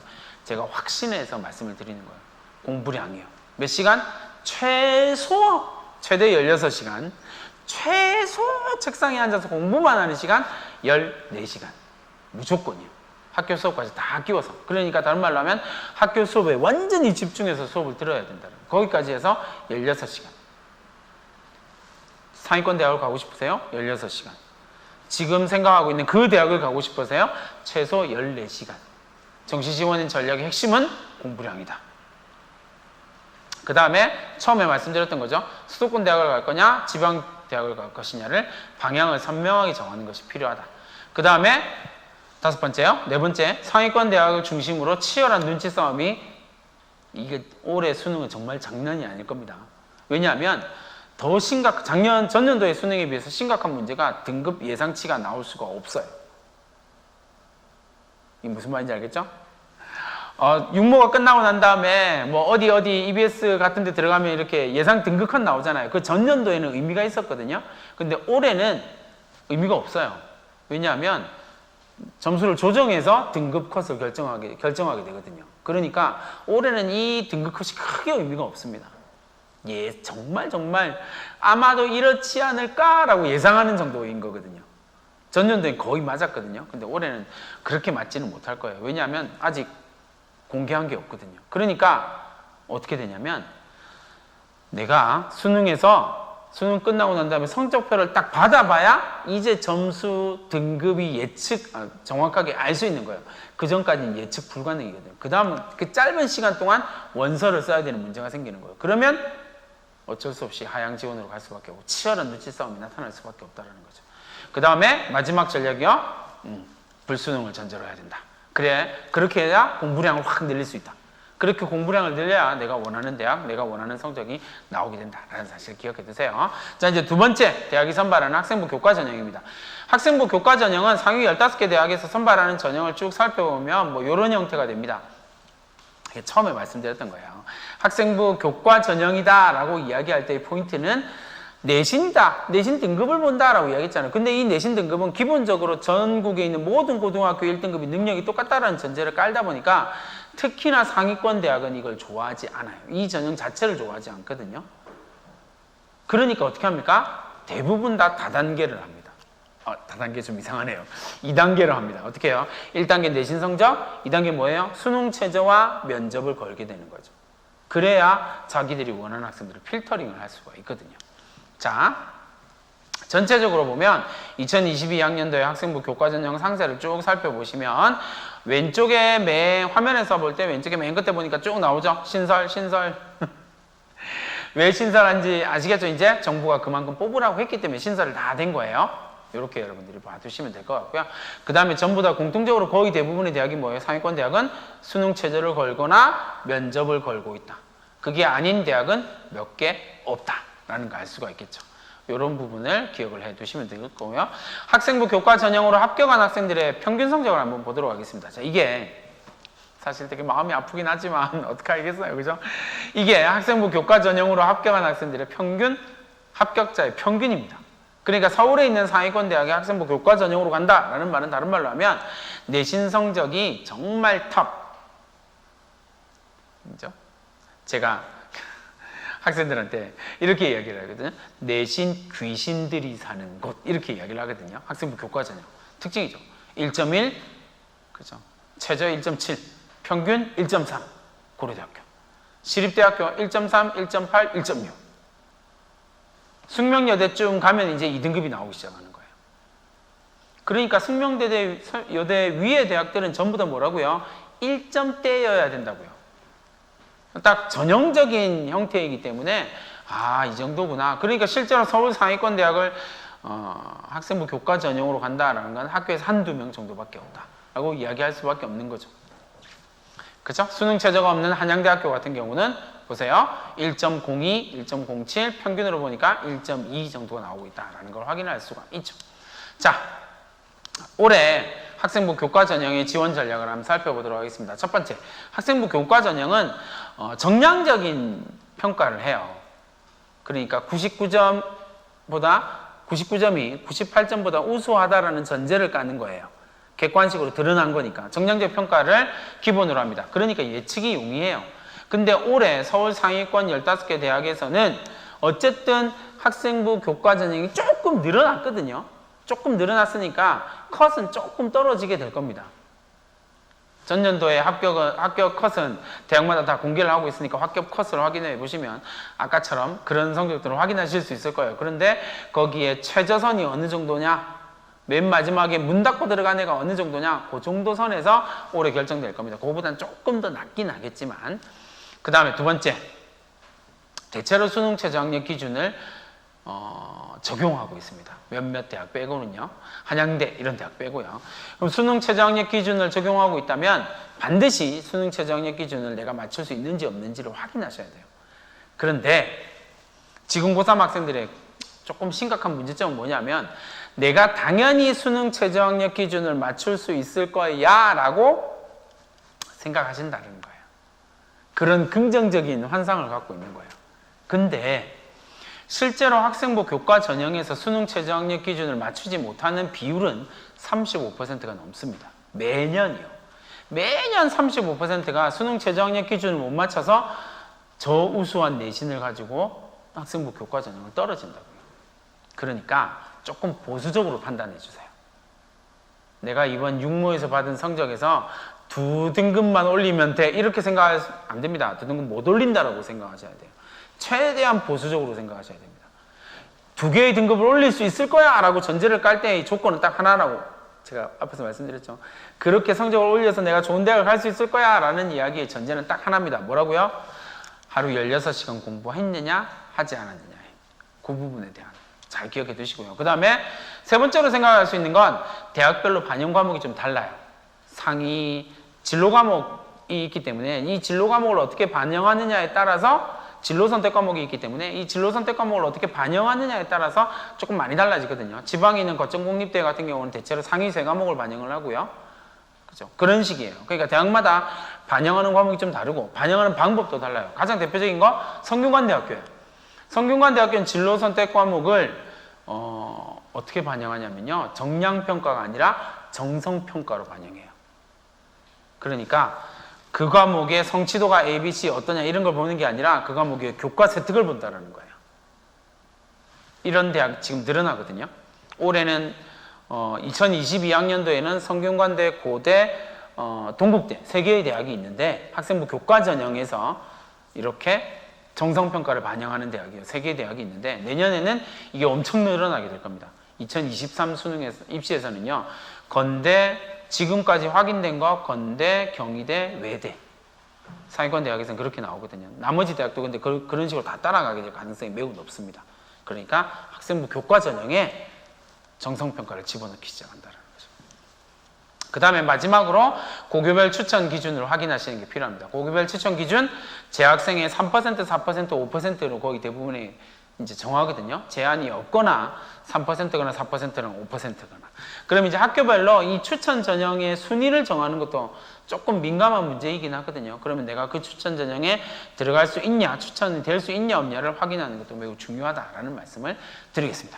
자, 이제 세 번째 이야기요. 학생부 종합전형에 대한 이야기로 넘어가 보도록 하겠습니다. 서울에 있는 주요 상위권 대학의 학생부 종합전형의 특징입니다. 요거는 이제 그냥 뭐 캡처를 하시든지 사진 찍어 놓으시든지 하시면 아 요런 식이구나 라는 걸 아실 수가 있을 겁니다. 주요 대학의 모집은 요런 식으로 이루어지게 된다라는 거 확인했고요. 자, 그런데 이제 학생부 종합전형 고3들에게 학생부 종합전형에 대한 이야기를 하면 자꾸 아니라고, 우리는 아니라고 막 그렇게 얘기를 하더라고. 근데 여러분, 제가 확실하게 말씀드릴 수 있는 게 하나 있어요. 뭐냐면 재학생들한테 가장 유리한 전형은 학생부 종합전형입니다. 왜요? 학생부 종합전형으로 합격한 학생들의 70%, 적어도 70%, 많으면 85%까지가 재학생입니다. 그러니까 모든 전형 가운데서 합격자의 비중으로 봤을 때 합격자의 비중이 재학생이 가장 높은 전형이 학생부 종합전형이에요. 그래서 선생님, 저는 1학년, 2학년 때 아무것도 안 했는데요. 상관없어요. 3학년 때 준비해도 됩니다. 지금 기말고사가 아직 끝나지 않았으니까 지금 준비해도 됩니다. 충분히. 어떻게 준비하는지 방법만 알면 되는데 그 방법을 설명하기에는 시간이 너무 적네요. 근데 어쨌든 핵심적인 부분은 말씀을 드릴 테니까 이 포항 교육청소년과에 막 인중과 한 번 더 불러서 빨리 학종원 열어줘! 이렇게 글을 남겨주셔도 좋고요. 어쨌든 저한테 메일을 보내주셔도 됐고요. 그러니까 이 분명한 방법이 있어요. 그러니까 그거에 대한 고민, 이건 대학이 어떻게 선발하는지만 알면 되거든요. 그걸 알면 내가 거기에 맞게 준비를 하면 되는 거거든요. 자, 하나만, 몇 가지만 짚어드릴게요. 사실 학생부 종합전형에 대한 이야기를 하면 제일 많이 나오는 이야기가 이 4가지 이야기입니다. 그쵸? 선생님, 저는 학종이 안 돼요. 왜 안 되는데? 제가 지도하고, 저희 학교에서, 그리고 이제 전국에서 만나서 이렇게 도움을 주고 지도하는 학생들이 대부분 다 이런 이야기를 해요. 선생님, 저는 학생부 종합전형이 안 돼요. 왜 안 되니? 선생님, 저는 학생부 너무, 비교과가 너무 없어요. 학생부가 좀 얇아요. 아니, 평가하는 대학 교수의 입장에서 봤을 때 두꺼운 학생부든 얇은 학생부든 그게 뭐 중요해요? 대학이 보는 포인트는 두껍던 얇던 우수하면 뽑는다니까요. 우수한 학생 증명하면 뽑는다고요. 그 다음에 선생님, 저는 안 돼요. 왜 안 되니? 전 3년 내도록요 진로 희망이 너무 천차만별 왔다 갔다 했어요. 대학이요, 여러분, 우수하다라고 이야기할 때 학생부 종합전형으로 선발되는 학생의 유형은 딱 2가지라고 보시면 되거든요. 하나는 서울대 유형이에요. 다양한 경험을 되게 소중하게 생각하는 대학이거든요. 그러니까 다양한 경험을 통해서 이 학생이 성장할 수 있다라고 보는 대학들의 유형이 서울대를 필두로 한 유형이에요. 다양한 경험을 통해서 이 학생이 그 다양한 경험들을 통해서 성장하고 있습니다. 1번. 그러니까 대학이 뽑는 학생부 종합전형을 통해서 뽑는 학생의 첫 번째 유형은 뭐라고요? 넓게 공부한 아이. 두 번째는 연대를 필두로 한 전형이죠. 깊게 공부한 아이. 그러니까 둘 중에 하나예요. 넓게 공부했거나 깊게 공부했거나 이 2가지 중에 하나만 보여주면 돼요. 진로 희망, 그게 뭔 상관이에요. 대학 교수들이 대학에서 학생들 상담할 때 저 이제 과 잘못 들어왔는데요, 과 바꿀래요, 이런 애들이 얼마나 많은데요. 근데 고등학생들이 진로 바꾸는 거 가지고 뭐라 한다고요? 절대 안 뭐라 합니다. 선생님, 1학년 때 꿈은 이거였는데요, 1학년 때 꿈은 저 CEO였다가 2학년 때 꿈은 의사였고요, 3학년 때 꿈은 상관없어요. 생각해 보세요. 의사를 꿈꾸기 위해서 공부했던 거, 그 다음에요 CEO로 되기 위해서 공부했던 거, 공부한 영역이 많은 거잖아요. 그럼 이 학생의 학생부의 포인트는 뭐예요? 넓게 공부한 포인트, 다양한 경험을 한 학생이라는 컨셉으로 준비를 하면 되는 거예요. 이게 중요한 게 아니라고요. 3년 내내 일관된 진로이만. 그건 웃기는 이야기죠. 왜요, 여러분? 하나만 이야기해 볼까요? 이게 얼마나 웃긴 이야기인지. 초등학생을 만났습니다. 제가 초등학생한테 묻습니다. 자, 초등학생 누구누구야? 넌 꿈이 뭐니? 저 의사요. 좋죠. 고3을 만났습니다. 자, 이리 와봐. 자, 너 이제 입시 원서 써야 된다. 꿈이 뭐야? 진로희망이 뭐니? 의사요. 뭔가 좀 이상하지 않으세요, 여러분? 이게 정말 이상해야 돼요. 왜 이상해야 될까요? 초등학교 학생이랑 고등학교 3학년이 똑같은 걸 이야기를 하잖아요. 이건 좀 웃긴 거라니까요. 왜 웃긴 걸까요? 이 고등학생이 그 분야와 관련된 공부를 하나도 안 했다고요. 그러니까 꿈이 의사예요. 의사 종류가 얼마나 많은데 무식한 거라니까요. 그러면 내가 의사의 꿈을 꾸고 있다면 고등학교 3학년 때쯤엔 어디요? 어떤 의사? 흉부외과 의사. 그 중에서 나는 흉부외과를 막 공부를 해봤더니 뭐예요? 아, 혈관 우회술. 나 이게 너무 괜찮은 것 같아요. 나의 전공은 이겁니다. 교수님, 전 혈관 우회술, 흉부외과에서 혈관 우회술을 전공을 하는 전문의과예요. 얼마나 공부하고 이미 공부를 해서 자기의 길을 찾아낸 거잖아요. 그걸 보여주는 게 필요하다고요. 꿈이 의사냐 아니냐 이게 중요한 게 아니라고요. 되게 단순하게 생각을 해보세요. 그 학생부를 의사라고 적혀있는 학생부를 진로희망을 보면서 꿈이 의사인 아이를 쳐다보고 있는 사람이 누구예요? 의대 교수예요. 얼마나 웃긴 거겠냐고요, 그게. 그렇죠? 제발 진로희망 하나라도 일관된 진로희망 그런 말도 안 되는 소리 하지 마시고요. 그건 진짜 웃기는 거예요.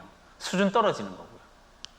일관된 진로 희망 가운데서 그 진로가 점점 깊이를 더한다면 그게 설득력이 생기는 거예요. 그게 아니라 그냥 CEO 이건 무식한 거예요.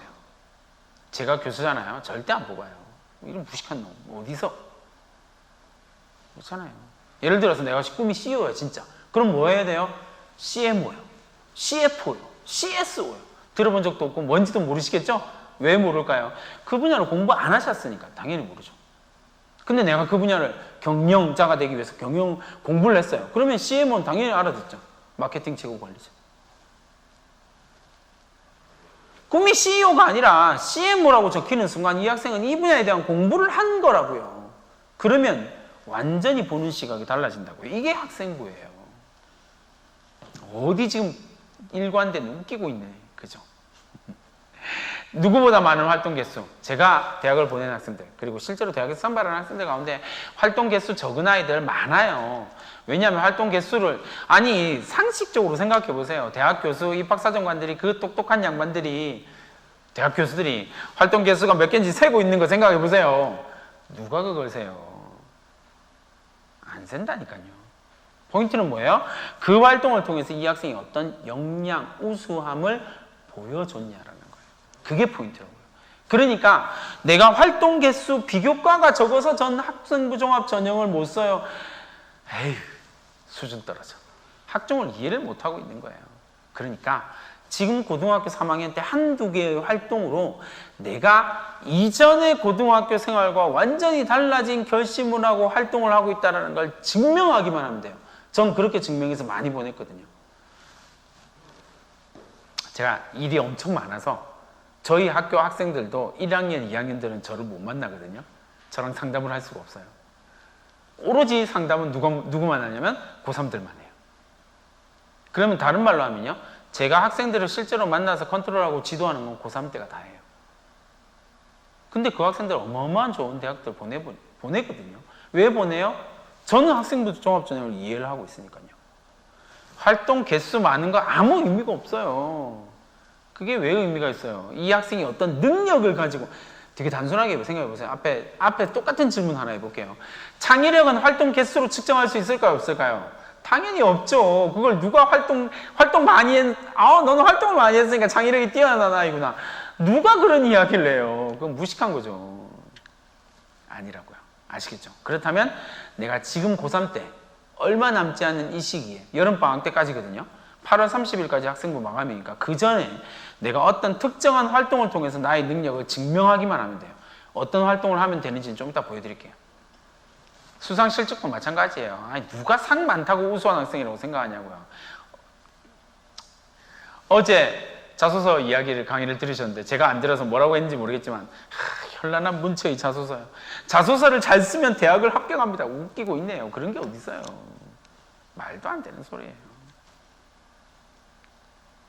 근데 이게 이제 조금 정확하게 말씀을 드릴게요. 잘 쓴 자소서라고 하는 개념을 이해해야 돼요. 그러니까 잘 쓴 자소서는 나의 능력이 막 어마어마하게 현란하게 나타나 있는 그런 자소서가 잘 쓴 자소서가 아니에요. 그럼 이과생들은 어떻게 대학을 가요? 이과생들은 그죠? 글쓰기를 못하는데 글쓰기를 잘하는 학생들이 많지 않다고요. 그래도 게다가 이과적 사고잖아요. 이과적 사고로 현란한 자소서를 어떻게 써요? 안 돼요. 그러니까 자소서가 보는 건 잘 쓴 자소서는 뭐냐면요. 학생부에 나와 있는 역량을 제대로 보여주는 자소서가 잘 쓴 자소서예요. 근데 그 잘 쓴 자소서는 학원에서 첨삭받아서는 절대 만들 수가 없어요. 왜요? 나의 학교 생활을 이해하지 못하거든요. 자소서랑 학생부랑 서로 다른 이야기를 하잖아요. 이건 무조건 탈락이에요. 이렇게 생각하시면 돼요. 거짓말이니까. 그러니까 현란한 문체 어마어마한 거창한 자기소개서 내가 고등학교 생활한 걸 얼마나 정확하게 보여주냐 포커스예요. 그거면 되거든요. 그러니까 상식적으로 이해되지 않는 자소서도 통용될 수 있는 건 그런 학생부가 있으면 그런 자소서로 대학을 갈 수 있는 거예요. 그러니까 포인트는 학생부가 어떤 모양이냐, 그 학생부를 얼마만큼 잘 자소서가 표현했냐가 핵심이라는 거죠. 자, 그 다음에요. 올해 이제 학생부 종합전형의 특징입니다. 학생부 종합전형 상위권 대학, 주요 대학 15개 대학에서 학생부 종합전형의 선발 인원이 좀 줄었어요. 많이 줄어들었죠. 그러니까 나타나는 특징은 두 가지입니다. 첫 번째 뭐예요? 경쟁률이 올라갈 거예요. 학생부 종합전형을 준비한 학생들이 좀 많거든요. 재학생들. 그러니까 경쟁률은 당연히 상승하게 될 겁니다. 그런데 경쟁률이 상승하고 전체적으로 인원이 조금 줄었기 때문에 대학의 입장에서 생각해 본다면 어떻게 되냐면 학생부 종합전형을 선발할 때 그 선발 방식 자체가 고도화되어질 수밖에 없어요. 다른 말로 하면 좀 더 정교하게 선발을 할 수밖에 없다라는 거예요. 그거에 대비를 해야 돼요.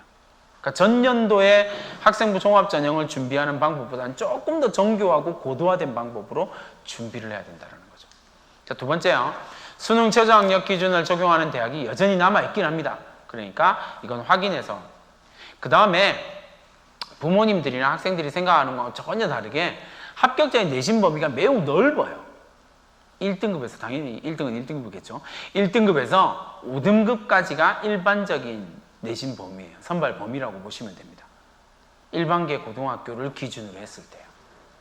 그렇죠. 그러니까 학생부 합격생의 선발 범위가 생각보다 매우 넓다라고 하는 것. 근데 이제 내신의 범위가 넓다라는 말을 좀 잘 이해를 하셔야 돼요. 선생님, 지금 1학년, 2학년 때 내신 정말 안 좋았는데요. 아니, 이번 기말고사 때 정말 수능 친다라고 생각하고요. 정말 목숨 걸고 한번 공부를 해서요. 조금이라도 올려놓으세요. 그럼 이 내신 성적을 조금 올린 게 뭐냐면 학생부 종합전형에서는 내가 기본적으로 고3 때 나의 삶을 바꾸기로 결정했고 요만큼 바꿨다라고 하는 자기 증명이거든요. 그 증명만 있으면 돼요. 그래서 내신의 범위가 넓다. 합격자의 내신 범위가 넓다는 거예요. 그 다음에 왜 제가 이 말씀을 드리냐면 좀 이따가 합격자들에 대한 이야기도 좀 보여드리긴 할 텐데 잘 생각해 보세요. 1, 2학년 때 내신 성적이 안 좋았다가 3학년 때 뒤늦게 정신 차려서 내신 성적이 쫙 올라왔어요. 그러면 이 학생의 내신은 좋을까요? 나쁠까요? 당연히 안 좋죠. 잘 생각해 보세요. 아무 생각 없이 고등학교에 딱 들어왔어. 그래서 첫 번째 시험 4등급 받았어요. 5등급 받았어요. 근데 1년쯤 지나고 난 다음에 정신 좀 차려볼까 하고 공부를 시작했어. 근데 여전히 성적이 좋지는 않았어요. 그래서 2학년 때 예를 들어서 한 3등급 정도 받았어. 근데 2학년 겨울방학 딱 끝나고 3학년에 딱 되니까 진짜 내 인생에 대한 고민이 생겨서 진짜 공부를 열심히 해야 되겠네. 그래서 1등급을 받았어요. 이 학생의 5학기 평균 내신은 얼마일까요? 2.5. 4등급, 3등급, 1등급 이렇게 해도 2.5예요. 근데 다른 옆에 있는 학생 1학년 때 1등급, 2학년 때 2등급, 3학년 때 3등급, 그래서 평균 2등급, 2.5등급과 2등급이잖아요. 여러분 누구 뽑으실래요? 당연히 2.5가 뽑힐걸요? 왜요? 자기 자신을 증명해냈잖아요.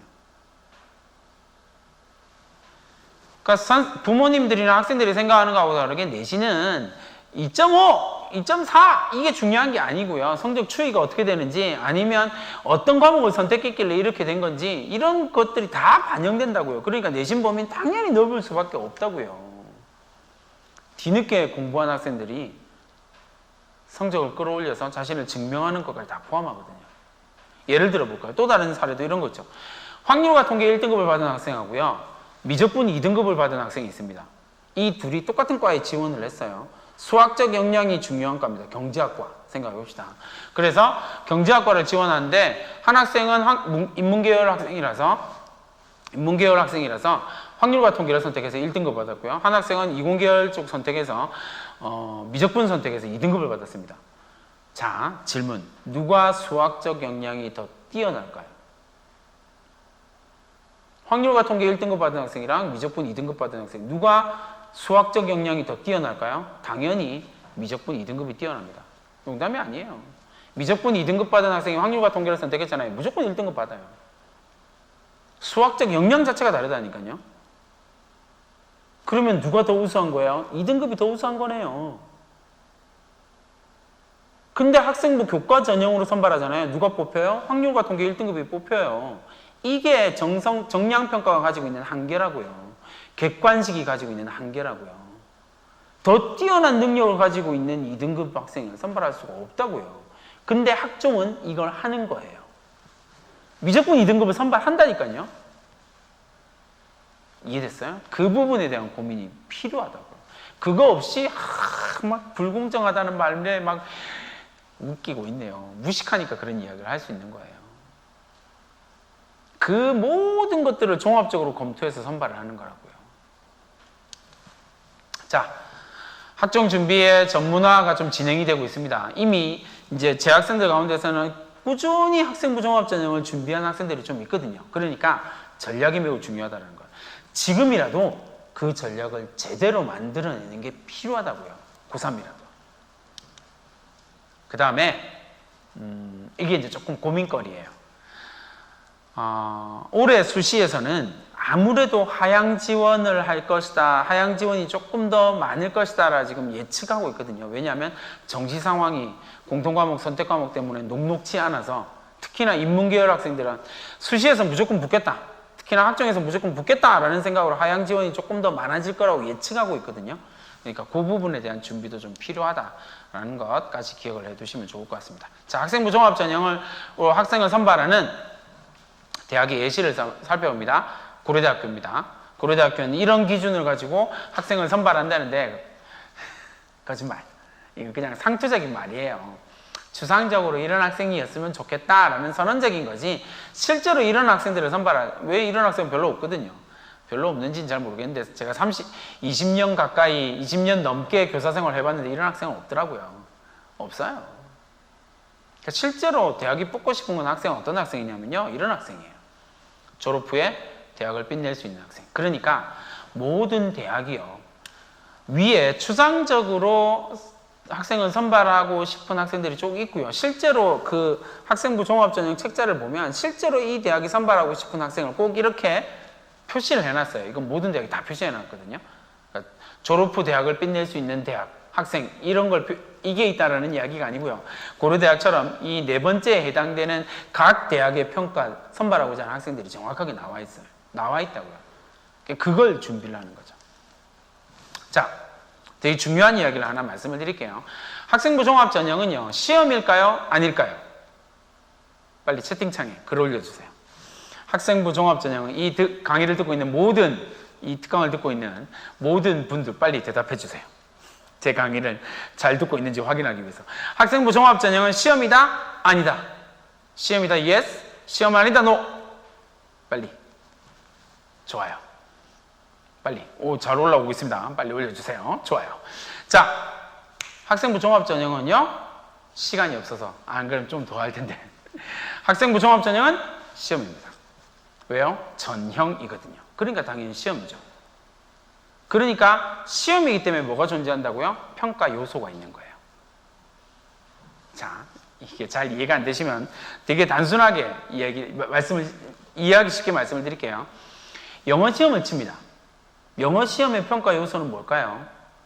수능에서 영어 시험을 칩니다. 영어 시험의 평가 요소 첫 번째, 여러 가지가 있겠지만 첫 번째가 뭐예요? 네가 이 단어를 알고 있냐 모르고 있느냐. 알고 있으면 합격, 모르고 있으면 불합격. 이게 평가 요소예요. 학종도 시험이라네요. 그런데 평가 요소가 있습니다. 학생부에 이것이 있으면 합격, 이게 없으면 불합격. 너의 학생부를 통해서 이걸 추론할 수 있으면 합격, 추론할 수 없으면 불합격. 이게 평가 요소예요. 근데 각 대학이 이걸 다 홈페이지에 친절하게 보여줬어요. 그러니까 가장 대표적인 게 이거거든요. 그러니까 그 연세대학교, 그 다음에 중앙대학교, 외대, 경희대, 중앙대, 뭐 이런 서울에 있는 상위 6개 대학이 모여가지고 입학사정관들이 모여서 연구를 한 거예요. 그래서 책자를 만들어낸 거예요. 이거거든요. 평가요소. 학생부 종합전형의 평가요소는 학인전발입니다. 학인전발이라는 단어는 제가 만든 거예요. 그래서 잘 없어요. 그래서 그들이 이야기하는 게 뭐냐면 평가요소는 학인전발입니다. 뭐냐면 학업 역량, 인성, 전공적합성, 발전 가능성 요 4가지입니다. 이 4가지가 학생부를 통해서 대학이 우수하다라고 이야기를 하는 거예요. 그래 다른 말로 하면 학생부에 제가 어떤 활동을 했고요, 어떤 상 받았고요, 이런 게 중요한 게 아니라 뭐가 있으면 된다고요? 학인전발이 있으면 되는 거예요. 그러면 내가 우수하다라고 평가해 줄게. 거의 대부분의 대학들이요, 이 학인전발을 요소 비율로 퍼센테이지로 줬거든요. 상당수의 대학들이 이걸 퍼센테이지로 주고 있어요. 지방국립대도 전부 다 이걸 차용을 하고 있거든요. 그러니까 다른 말로 하면 나의 학생부를 꺼내서 지금 3학년인 여러분에게 학인전발의 있나 없나를 따져보셔야 돼요. 어떤 부분에서 어떻게 이걸 확인할 수 있지? 이걸 확인하는 방법, 준비하는 방법을 설명해 드리고 싶은데 그건 시간이 없어서 불가능할 것 같고요. 어쨌든 평가 요소가 이거다라고 하는 부분 됐죠? 그 부분을 좀 잘 기억을 해두시면 되겠습니다. 학인전발. 나의 학생부에서 평가 요소가 어떻게 드러나는지를 보는 거예요. 근데 이제 대학이 원하는 건 이런 학생은 아니에요. 이런 학생이 없다는 건 알거든요. 그러니까 학생부 종합전형에서 학업 역량도 풀로 차 있고 전공적합성, 인성, 발전 가능성이 풀로 차 있는 이런 학생은 없어요. 그러니까 결국은 대학이 선발하고자 하는 건 이런 학생이거든요. 발전 가능성이 좀 특화되어 있는 학생, 아니면 전공적 합성이 좀 특화되어 있는 학생, 그것도 아니라면 학업 역량이 특화되어져 있는 학생, 이런 학생들을 선발한다 라고 하는 거예요. 여러분들의 학생부를 좀 꺼내서 쭉 읽어보면 실제로 이런 식의 역량이 드러나게 될 거예요. 이럴 수밖에 없어요. 그러니까 이런 역량 가운데서 나의 역량이 뭐지? 그 와중에 돋보이는 역량, 학인전발 중에서 가장 돋보이는 역량을 3학년 1학기 때 확 강조해 주시면 돼요. 자, 학업 영역의 세부 평가 내용입니다. 자, 이제 정말 제일 치명적인 이게 아까 좀 뭐라고 해야 될까요? 처음에 선생님 제가 말씀드렸던 것처럼 우수함이라고 하는 기준은 다 달라요 라고 말씀을 드렸잖아요. 기억하시죠? 우수함은 주관적인 단어예요. 근데 학업 역량, 인성, 전공적 합성, 발전 가능성도 사실 주관적인 단어예요. 공부를 안 하면, 이거에 대해서 개별적인 공부를 하지 않으면 주관적인 단어거든요. 왜요? 되게 단순하게 물어볼게요. 학업 역량 어떻게 측정하실래요? 제가 질문을 드립니다. 학업 역량 어떻게 측정하실래요? 댓글 빨리 올려주세요. 학업 역량은 도대체 대학이 어떻게 측정할까요? 내지는 학업 역량이 뭘까요? 학업 역량은 대학이 어떻게 측정할까요? 학업 역량은 뭘까요? 막 이런 질문을 빨리 댓글에 주세요. 댓글을 많이 할수록 의미 있는 이해되셨어요? 올라온 답변 보면 다 알겠죠? 학업 역량은 대부분 다 뭐 생각해요? 내신이요. 근데 제가 말씀드렸잖아요. 학업 역량이라고 하는 것은 학생부 종합전형이라고 하는 것은 내신에 포커스가 맞춰진 전형이 아니에요. 이건 오해하시는 거예요. 심각한 오해예요. 왜요? 내신에 포커스된 전형이 아니라고요. 그러니까 학업 역량이다라고 이야기할 때의 포인트는 내신의 어떠함이 아니에요. 이건 착각하시는 거예요. 그러면 그걸 맞추어서 준비하면 전국에 1.0은 무조건 다 대학을 붙어야죠. 근데 1.0이 학생부 종합전형에서 떨어지거든요. 왜 떨어질까요? 그 학생은 자신의 학업 역량을 증명하지 못했으니까 떨어져요. 그럼 학업 역량을 어떻게 증명하냐? 학업 역량이 뭔데요? 부터 출발해야죠. 인성이 뭔데요? 부터 출발해야죠. 내가 생각하는 인성을 학생부에 드러낸다고 해서 합격하는 게 아니거든요. 잘 생각하십시오. 내가 생각하는 전공적 합성을 주장한다고 해서 그게 대학이 선발하는 게 아니라고요. 대학이 생각하는 전공적 합성이 뭔지를 구분하셔야 돼요. 하나만 말씀드리면 인성, 학업 역량 뭘까요? 대학에서 공부할 수 있는 기초적인 능력이 있냐 없냐를 봐요. 이걸 수학 능력이라고 하거든요. 닦을 숫자예요. 학문을 닦을 수 있는 기초적인 역량이 있냐 없냐예요. 네가 수학을 100점 받았니 90점 받았는지를 묻는 전형이 아니라고요. 고등학교에 대학에 진학했을 때 스스로 공부를 쭉 해나갈 수 있는 역량이 있냐 없냐를 보는 거예요. 이게 학업 역량이에요. 그래서 학기별, 학년별 성적은 고르게 나와 있나요? 라고 하는 부분들에 대한 이야기가 있긴 하지만 그 다음부터는 다 내신 성적에 대한 이야기가 없잖아요. 그래서 제가 키우는 학생들은 다 세 번째에 포커스를 맞춥니다. 학업 역량 어디에서 드러나요? 세 번째에서요. 뭔데요? 새로운 지식을 획득하기 위해서 자기주도적인 태도로 노력했는가? 그러면 새로운 지식을 획득하기 위해서 내가 자기주도적으로 노력한 사실이 어디에 있으면 돼요? 학생부에 있으면 돼요. 어디에요? 3학년 학생부예요. 3학년 자율활동에 3학년 교과세특에 그게 있으면 된다고요. 그러면 이전에 없었는데 지금 있잖아요. 그러면 이 학생이 무언가 획기적인 변화의 계기가 있었구나라고 입학사정관들이 추론한다고요. 궁금하네? 1단계 통과. 불러서 물어보자. 이게 면접이에요. 그걸 하기 위해서 3배수를 뽑는 거라고요. 그래서 그렇게 부른 학생들 가운데서 면접으로 이걸 뒤집어 버리는 비율. 그러니까 1단계 학생부의 정성적인 평가를 2단계로 다 부를 거 아니에요. 3배수로 부르잖아요. 그 3배수 가운데에서 성적 뒤집어서 면접으로 합격하는 학생의 비율이 30%가 넘어요. 거의 대부분의 대학에서 30%가 다 넘거든요. 왜 그럼 그렇게 높을까요? 학생부를 교수들이 분석하고 입학사정관들이 분석하고 보니까 이 학생이 이게 진짜라면 뽑고 싶은데 진짜라는 사실을 확인할 수가 없잖아요. 왜? 서류로 그걸 어떻게 다 확인해요? 책 100권 읽었습니다. 100권 읽었다는 사실을 어떻게 확인해? 믿어줄 수는 없잖아요. 100권을 다 읽었다는 사실을. 그러니까 어떻게 해요? 부르는 거예요. 면접 때. 불러서 책에 대해서 질문을 던집니다. 몇 권의 책. 대답을 다 해. 그럼 그 학생은 그 책을 다 읽은 거잖아요. 합격을 하는 거예요. 3학년 때 새로운 지식을 획득하기 위해서 자기 주도적으로 노력한 모습을 학생부에 보인 학생. 그러면 이 학생은 뭐가 있는 거예요? 학업 역량을 키우기 위해서 노력한 과정이 있는 거예요. 그게 중요한 거라고요. 성적에 대해서 좀 오해를 되게 많이 하세요. 학생들은요, 대부분 다 이제 실제로 이 학생의 학생 성적이거든요. 이렇게 60점은 80점, 60점 받았던 이 학생 성적. 근데 대체로 학부모들은 어떻게 생각하냐면요. 여러분들, 부모님들은 내 딸, 내 아들을 과대평가하는 경향이 있죠. 그러니까 성적표는 안 보고 성적표를 봤더라도 앞으로 이렇게 오를 거야 라는 기대치를 항상 가지죠. 그러고 난 다음에 학생한테 물어봅니다. 이 학생 스스로에게 이 그래프 잘 보고 대답해 보세요, 여러분. 이 학생은 스스로 자기 성적을 어디라고 볼까요? 2학년 1학기 때의 성적을 자기 성적이라고 생각해요. 왜? 그게 최고점이었으니까요. 근데 교사의 입장에서는 그 성적이 최고의 성적이 아니죠.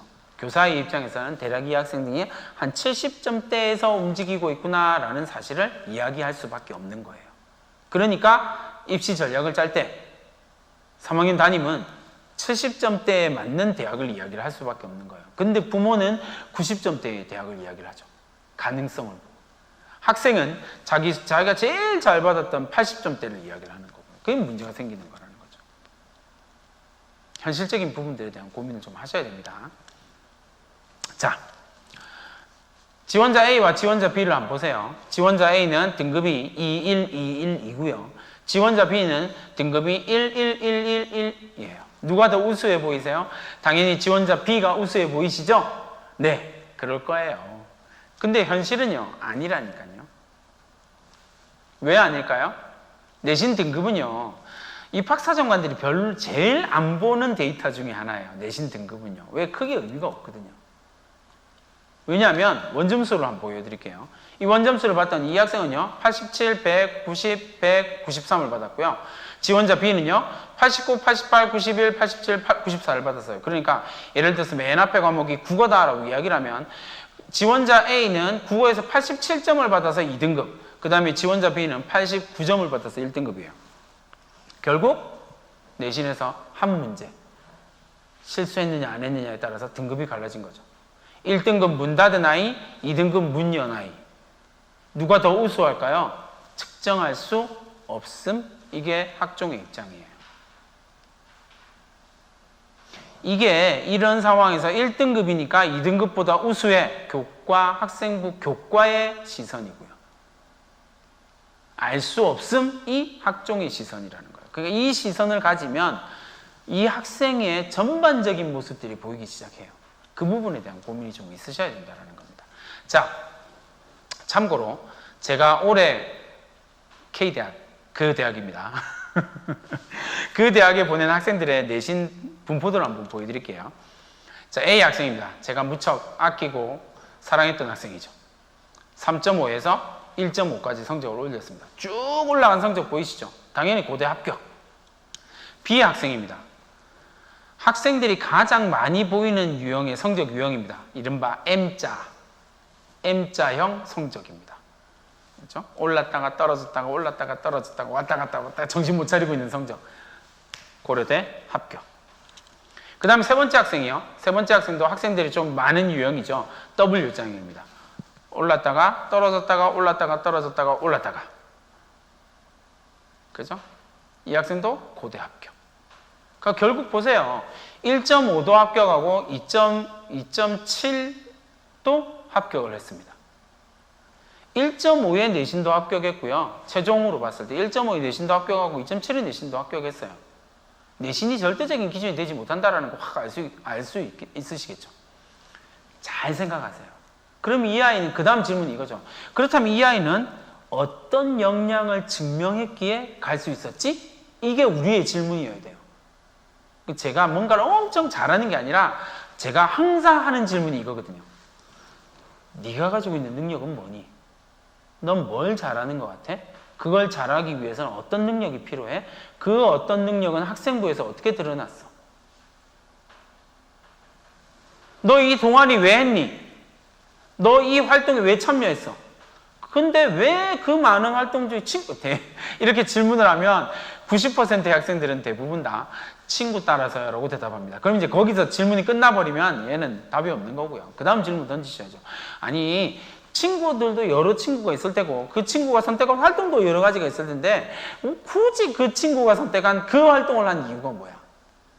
그렇게 파고 들어가다 보면 이 학생이 그 분야에 가지고 있는 관심들을 알 수가 있게 된다는 겁니다. 이해됐죠? 그걸 파고들면 이렇게 될 수 있어요. 이런 내신을 가지고도 얼마든지 자기가 원하는 대학을 갈 수 있다는 겁니다. 자, 인성에 대한 평가 내용이요. 사실 인성에 대해서 설명하고, 그죠? 그 다음에 전공적 합성에 대해서 할 말이 진짜 많은데, 발전 가능성에 대해서는 진짜 눈물 흘리면서 하고 싶은 이야기가 많긴 한데, 이 얘기를 다 하기엔 시간이 너무 없고요. 학, 인, 점, 발. 공부를 조금 하셔야 됩니다. 많이는 필요 없고요. 조금만 하시면 돼요. 그리고 거기에 맞는 걸 준비를 하시면 됩니다. 3학년 1학기라도. 아시겠죠? 제가 이 학인 전발에 대한 설명만 한 3시간 정도 하거든요. 그러면 조금 이해가 다 되세요. 그럼 내가 뭘 준비해야 되는지를 아시더라고요. 근데 그냥 일반적으로 생각하는 발전 가능성과 완전히 달라요. 왜 다를 수밖에 없을까요? 발전 가능성 다른 말로 하면 뭐가 돼요?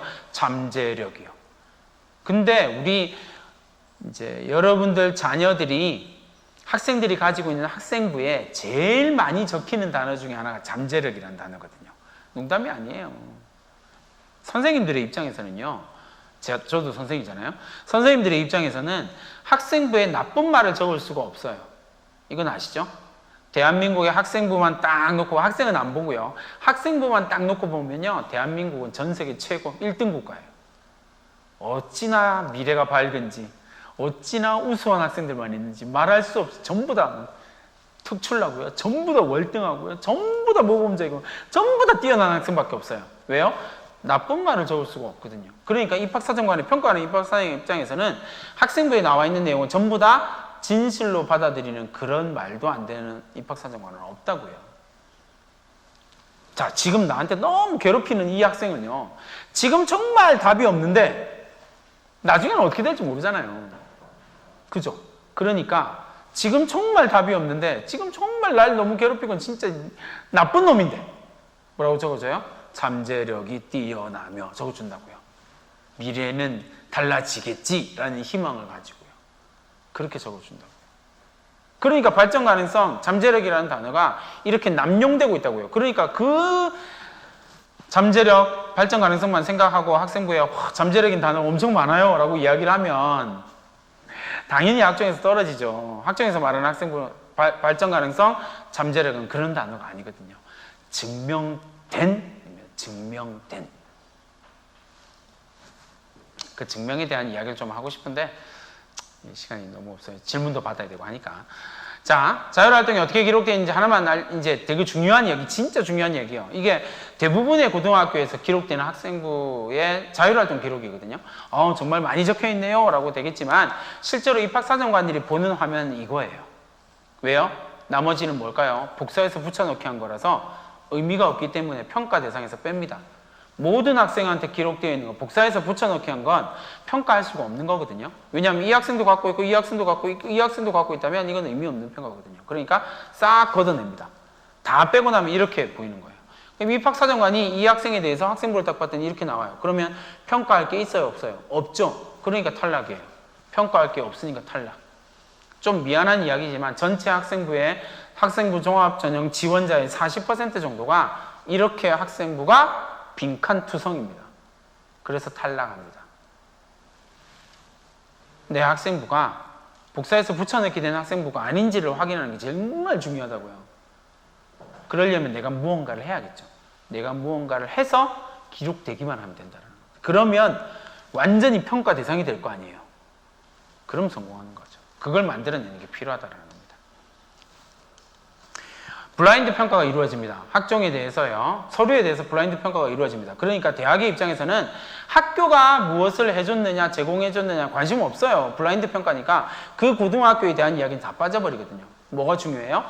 지원자가 무엇을 했느냐. 이게 제일 중요한 거예요. 학생부에 뭐만 있으면 돼요? 지원자가 한 무엇. 지원자가 한 무엇. 어떤 성취를 만들어내냐, 어떤 그 성취를 통해서 어떤 능력을 보여줬는지를 보여주면 된다는 겁니다. 2015 개정교육과정, 지금 이 강의를 듣고 있는 고3 학생이라면 반드시 아십시오. 2015 개정교육과정에서 자율활동의 입력 내용이 완전히 바뀌었거든요. 근데 아직도 옛날 자율활동을 적는 학교들이 좀 있기는 해요. 세 번째 거 한번 보세요. 제일 중요한 거 뭐라고요? 창의주제활동이요. 뭘 입력할 수 있냐면 학교 특색사업, 학년 특색사업, 학급 특색사업을 입력할 수 있도록 되어 있어요. 그러니까 학교까지는 잘 모르겠고 학년도 잘 모르겠는데 우리 학급에서는 뭔가 할 수 있을 거 아니에요. 그러니까 지금 당장 월요일날 학교 가서 담임 선생님이랑 임원들 모아놓고 학급 특색활동을 만드세요. 그리고 그 내용을 자율활동에 기록하는 거예요. 그 내용이 어떤 특정 분야를 깊게 들어가는 거면 정말 좋아요. 어떤 특정 분야를 깊이 공부하는 거라면 제일 좋아요. 그걸 어떻게 하면 돼요? 학급 특색 활동에 이러이러한 탐구 활동들을 통해서 뭐 하면 돼요? 주제 선택 활동에다가 그 내용을 집어넣으면 되거든요. 그러면 내가 자기 주도적으로 문제를 해결하기 위해서 새로운 지식을 얻기 위해서 노력했다는 사실을 보여줄 수 있죠. 뭐? 학업 역량을 자율활동에서 보여줄 수 있는 거예요. 뭘 통해서요? 학급 특색 활동과 주제 선택 활동을 통해서 보여줄 수 있다니까요. 이런 이야기 많이 해드리고 싶은데 좀 마음이 아프네요. 시간이 없어서. 자, 전년도 3월 말입니다. 4월 초. 3말 4월 초 작년도요. 제가 뭘 했냐면요. 저희 학교 학생들이 전국이 코로나 때문에 난리치고 있을 때 제가 저희 학교에서 뭘 했냐면 이걸 했어요. 온라인 자기주도 학습이요. 프로그램으로 만들었거든요. 학생들 몇 명 지원받아가지고 이 학생들이 관리하는 온라인 자기주도 학습 프로그램을 만들었어요. 이게 뭘까요? 학년 특색 사업으로 집어넣었어요. 1학년 온라인 자습, 2학년 온라인 자기주도 학습, 3학년 온라인 자기주도 학습 만들어서요. 그걸 운영하는 학생들한테다가 학생들의 건의에서 이러이러한 프로그램들을 진행하게 되었다. 뭘로요? 학년 특색 사업으로요. 그리고 이 사업을 제대로 진행하기 위해서 이 학생이 이러이러한 역할을 했다. 성취가 나오겠죠. 그걸로 끝나요. 이 학생들은 다 좋은 대학 갈 거거든요. 세팅을 한 거죠. 필요하다고요. 이 세팅이 우리한테 필요한 거예요. 이 설계가 들어가는 순간 아주 탁월한 학생이 될 수 있다니까요. 증명한 거잖아요. 자기를 증명한 거니까요. 자, 이건 동국대학교 학생부 종합전형으로 합격한 학생들의 평균이 얼마냐면 2.8이에요. 장난 아니죠? 학생부 종합전형으로 합격한 학생들의 평균 내신이 2.8이에요. 이거 잘 기억하세요. 동국대학교 2.8입니다. 이제 시립대학교 보여드릴게요. 시립대학교는요, 아예 그런 오해의 소지가 있을 때 돼서 시립대학교는 완전히 그냥 일반고로 한정지어서 보여줬어요. 일반고 학생부 종합전형을 지원한 학생 2.63, 그 다음에 자연계는 2.57, 일반고에 합격한 학생 2.24, 합격한 학생 2.7, 2.27. 그러니까 동국대보다 좀 높죠. 자, 그런데 그 다음을 보세요. 여기를 보니까 뭐라고 나와요? 지원자를 보니까 1등급도 지원했고 8등급도 지원했습니다. 이거 일반고만입니다. 자율고 뭐 특목고 다 뺀 거예요. 일반고요. 일단 1등급부터 8등급까지 지원했는데 합격한 학생들을 보니까 오른쪽이 합격한 거예요. 합격한 학생들을 보니까 1등급에서 어디까지요? 5등급까지요. 그러니까 다른 말로 하면 5등급을 받은 일반계 고등학교 학생이 시립대를 학생부 종합전형으로 합격한다고요. 합격자의 내신 스펙트럼이 아주 넓게 나타난다고요. 그 다음 질문은 이거죠. 5등급, 4등급 받은 학생들은 어떻게 자신을 증명했을까? 이걸 생각하시면 돼요. 그럼 내가 학종을 준비를 할 수 있게 되는 거거든요. 남의 이야기 이렇게 생각하면 답이 없는 거고요. 자, 그 다음. 자, 그러면 이 대학은 어딜까요? 아까 동국대학교 2.8이라고 그랬고요. 서울시립대학교 학생부 종합전형으로 합격한 학생이 2.2라고 그랬습니다. 이 대학이요. 경영대학을 보니까 상위 70%가 3.1이에요. 상위 70%라는 말은 합격자 100명 가운데 70번째 학생의 내신 성적을 말하는 겁니다. 그러니까 3.1 밑으로 30%가 더 있다는 거예요. 학생부 종합전형으로 합격한 학생들 가운데에서 30%가 밑에 더 있다는 겁니다. 3.1인데 어딜까요? 동국대가 2.8이었습니다. 그럼 머릿속에 동국대보다 낮은 대학에서 막 찾고 있으시겠죠? 이 대학은 고려대입니다. 고려대학교요. 고려대학교 학생부 종합전형으로 합격한 학생들의 평균이요. 여러분들이 생각하는 것보다 훨씬 더 왜요? 자신의 우수함을 증명하면 문제가 해결된다고요. 안 될 리가 없다라는 거죠. 자, 시간이 너무 없긴 한데 제가 무수히 많은 학생들을 대학 보낸 그냥 표준 루틴이라고 생각하시면 됩니다. 학생부 종합전형으로 합격한 학생들의 표준 루틴이라고 생각하시면 돼요. 그러면 내가 학생부 종합전형으로 합격시키고 싶다라고 생각하고 고민을 하고 계시다면 이 루틴을 고3 때 어떻게 보여줄 것이냐를 고민하시면 된다는 겁니다. 아시겠죠? 가장 중요한 단어가 뭘까요? 지적 호기심이에요. 그걸 만들어내시기만 하면 된다는 겁니다. 자, 지원 전략 한번 살펴보도록 하겠습니다. 자, 개인 역량을 추출해내는 거예요. 대학이 이야기하는 인재상 매우 중요하거든요. 그 인재상에 맞춰서 학생부 종합전형의 평가 요소와 맞춰서 나의 학생부를 거기에 맞추어가는 거 중요하다고 이야기했습니다. 그 다음에 경쟁률 상승이기 때문에 평가 고도화에 대비해야 된다. 자기소개서 미제출 대학이 오래 있죠. 그 다음에 자기소개서를 제출한다면 역량 중심의 자기소개서, 학생부를 베이스로 한 자기소개서를 써야 된다라는 거. 그 다음에 제일 중요한 거야. 상위권 대학을 진학할 때 학생부 그리고 자소서의 핵심은 뭐냐면 심화 탐구 역량이 어떻게 되느냐. 이 부분에 대한 강조가 필요하다는 겁니다. 얼마나 깊게 공부했느냐. 이 부분이죠. 자, 마지막으로 논술에 대한 이야기는 짧게 하고 넘어가도록 하겠습니다. 올해 논술은 36개 대학에 11,000명을 선발합니다. 전국에서 3.2% 정도 되고요. 주요 15개 대학에서는 5.8% 정도 됩니다. 자, 논술 전형의 쭉 전형의 형태고요. 캡처하거나 사진 찍어 놓으시면 되겠죠. 그죠? 내가 지원하려고 하는 대학이 논술을 어떤 식으로 반영하고 있구나 라는 걸 아시는 게 필요할 것 같고요. 자, 그 다음에 경쟁률 47, 67, 38, 76, 55 쉽지 않다라는 거 아시겠죠? 전년도의 최고 경쟁률 인하대 의대 400대 1. 의대를 제외한 학과 중에서 가장 높은 거 서강대 화공생명 100, 거의 130대 1 정도, 127대 1 정도 되거든요. 그 정도의 성적, 그 정도 경쟁률이 나온다라는 거 생각해 두시면 되겠고, 경희대학교 한의학과 249대 1, 서울시립대 168대 1, 한양대 이렇게 되겠죠? 어마어마한 경쟁률을 자랑하고 있다. 논술은 어쩔 수 없다라고 하는 부분. 자, 그런데 논술에서 정말 중요한 합부를 결정짓는 건 딱 두 가지입니다. 하나는 수능 최저, 두 번째는 논술 능력. 이 두 가지입니다. 그래서 최초 경쟁률을 보면 77, 이거 성균관대거든요. 성균관대학교 최초 경쟁률은 77대 1인데 최종 경쟁률은 뭐냐면 수능 최저를 맞추면 29대 1이 되는 거예요. 확 떨어지죠. 그러니까 수능 최저가 정말 중요하구나라는 걸 알 수가 있다는 거고요.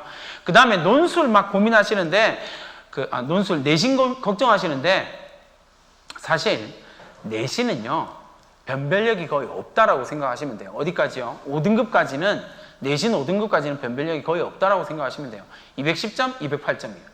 2점 차이입니다. 1000점에 2점, 500점에 2점, 뭐 이런 식이거든요. 그러니까 5등급까지는 변별력이 거의 없다. 내신의 변별력은 제로다. 그 다음에 6등급부터는 성적 차이가 조금 나기 시작하죠. 근데 대체로 이거 한 문제 차이 정도 되거든요. 그러니까 고민을 좀 해주시면 좋을 것 같습니다. 논술 어떻게 할 거냐? 지원 전력을 봤을 때 수능 최저학력 기준이 가장 중요합니다. 수능 최저학력 기준을 달성할 수 있는지 없는지 반드시 아까 제가 교과에서 말씀드렸죠? 보수적으로 판단하셔야 됩니다. 합4. 대체로 이제 좀 상위권 대학은 합4가 좀 많거든요. 수능 최저 합4. 그러면 2 맞추면 되겠네? 그러면 내가 합4 6개 다 쓸 거야 라고 이야기를 하면 수능 끝나고 나면 할 일이 없을 수도 있어요. 그죠? 수능 최저 못 맞추면 끝나는 거거든요. 그러니까 전략을 짤 때 합4, 넷, 합6, 둘 뭐 이런 식으로 전략을 짜셔야 됩니다. 아시겠죠? 그런 고민을 해보시고요. 경쟁률이 상승하고 있는 만큼 논술 역량이 강조될 것이다. 그 다음에 대학별로 그리고 유형별로 적합성이 좀 다르거든요. 그러니까 유형이 달라요. 그 유형, 자기한테 맞는 유형이. 이과는 과학을 보는 데도 있고 과학을 안 보는 데도 있으니까 난 수학은 정말 좋은데 과학은 별로야 라고 생각하면 수학만 보는 데를 골라야 되겠죠. 그러니까 그런 적합성이나 유형별로 자기한테 맞는 걸 고르는 것 중요하다라는 말씀을 드리겠습니다. 대학이 논술을 준비하기 위해서 자료들 많이 만들어 놨거든요. 논술 가이드북, 그리고 안내 영상, 해설 영상, 그리고 선행학습 영향평가 보고서 같은 것들이 있습니다. 그거 철저하게 분석하시면 돼요. 학원 굳이 안 가셔도 이것만 분석하셔도 얼마든지 됩니다. 그 다음에 중요한 건 뭐라고요? 모의논술이요. 무조건 응시하셔야 됩니다. 지금부터 막 계속 모의논술이 몇 번 있거든요. 적극적으로 응시하셔서 그 다음에 마지막으로 기출을 엄청 적극적으로 활용하셔야 된다라는 거. 왜냐하면 유형을 바꾸지 않거든요. 대학이 거의 대부분의 대학이 유형을 바꾸지 않거든요. 그러니까 그 부분을 꼭 기억을 해두시면 되겠고요. 지원 성향을 지금 확정 짓는 것, 6논술을 쓸 거냐, 아니면 6논술 쓰고 2학종 쓸 거냐, 아니면 3학종 3논술 3-3으로 할 거냐, 이런 성향들도 빨리 결정 짓는 것이 필요하다라는 이야기 드리겠습니다. 시간이 부족해서 많은 이야기를 다 못 드렸는데 이 책을 읽으시면 많이 도움이 되실 겁니다. 이 책을 읽어보시고 궁금증도 좀 해결하시고, 그래도 더 궁금하다라고 생각되시면 저한테 메일 보내주십시오. 메일 보내실 때 제가 조금 메일을 많이 받는 편이니까 그냥 보내시면 한 달쯤 뒤에 읽을 수도 있고 막 그렇거든요. 그러니까 반드시 앞에다가 말머리에다가 포항이라고 달아주세요. 그러면 제가 그 포항이라고 되어 있는 곳, 말머리 되어 있는 메일은 꼭 읽을 테니까 그렇게 해서 궁금한 거 있으시면 언제든지 질문을 해주시면 좋을 것 같습니다. 마지막으로요, 그 돌멩이가 있습니다. 이 돌멩이는 라틴어의 어원에서 두 가지로 사용되거든요. 하나는 페트라라고 하는 단어고요. 하나는 스칸달룸이라고 하는 단어입니다. 페트라는 피터, 영어의 피터인데 이 돌멩이는 어떤 돌멩이냐면 딛고 올라가는 돌을 말해요. 반석이라는 표현을 쓰죠. 스칸달룸이라고 하는 단어는 뭐냐면요. 돌멩이는 돌멩이인데 어떤 돌멩이냐면 걸려 넘어지는 돌이에요. 영어의 스캔들의 어원이 되는 단어거든요. 부모님들 자녀들에게 페트라 부모입니까? 스칸달룸 부모입니까? 좀 고민을 해보셔야 될걸요. 가능하면 페트라 부모가 되어 주셨으면 좋겠습니다. 그러려면 앞에 보여드렸던 책도 좀 읽어보시고 자녀에게 정말 도움이 될 만한 어드바이스를 해주셔야 돼요. 그냥 막연하게 공부해라. 이건 무조건 스칸달룸입니다. 이건 100%입니다. 스칸달룸이 되지 않고 페트라가 될 수 있는 그런 멋진 부모님이 되기를 바라면서 제 강의를 마치도록 하겠습니다. 감사합니다. 네, 질문 들어온 거 이렇게 하겠습니다. 언제까지 끝내야 되죠? 50분에 무조건 끝내야 되나요? 네. 네. 네. 질문 올라온 거에 질문 다 답변 드리기엔 시간이 안 될 것 같고요.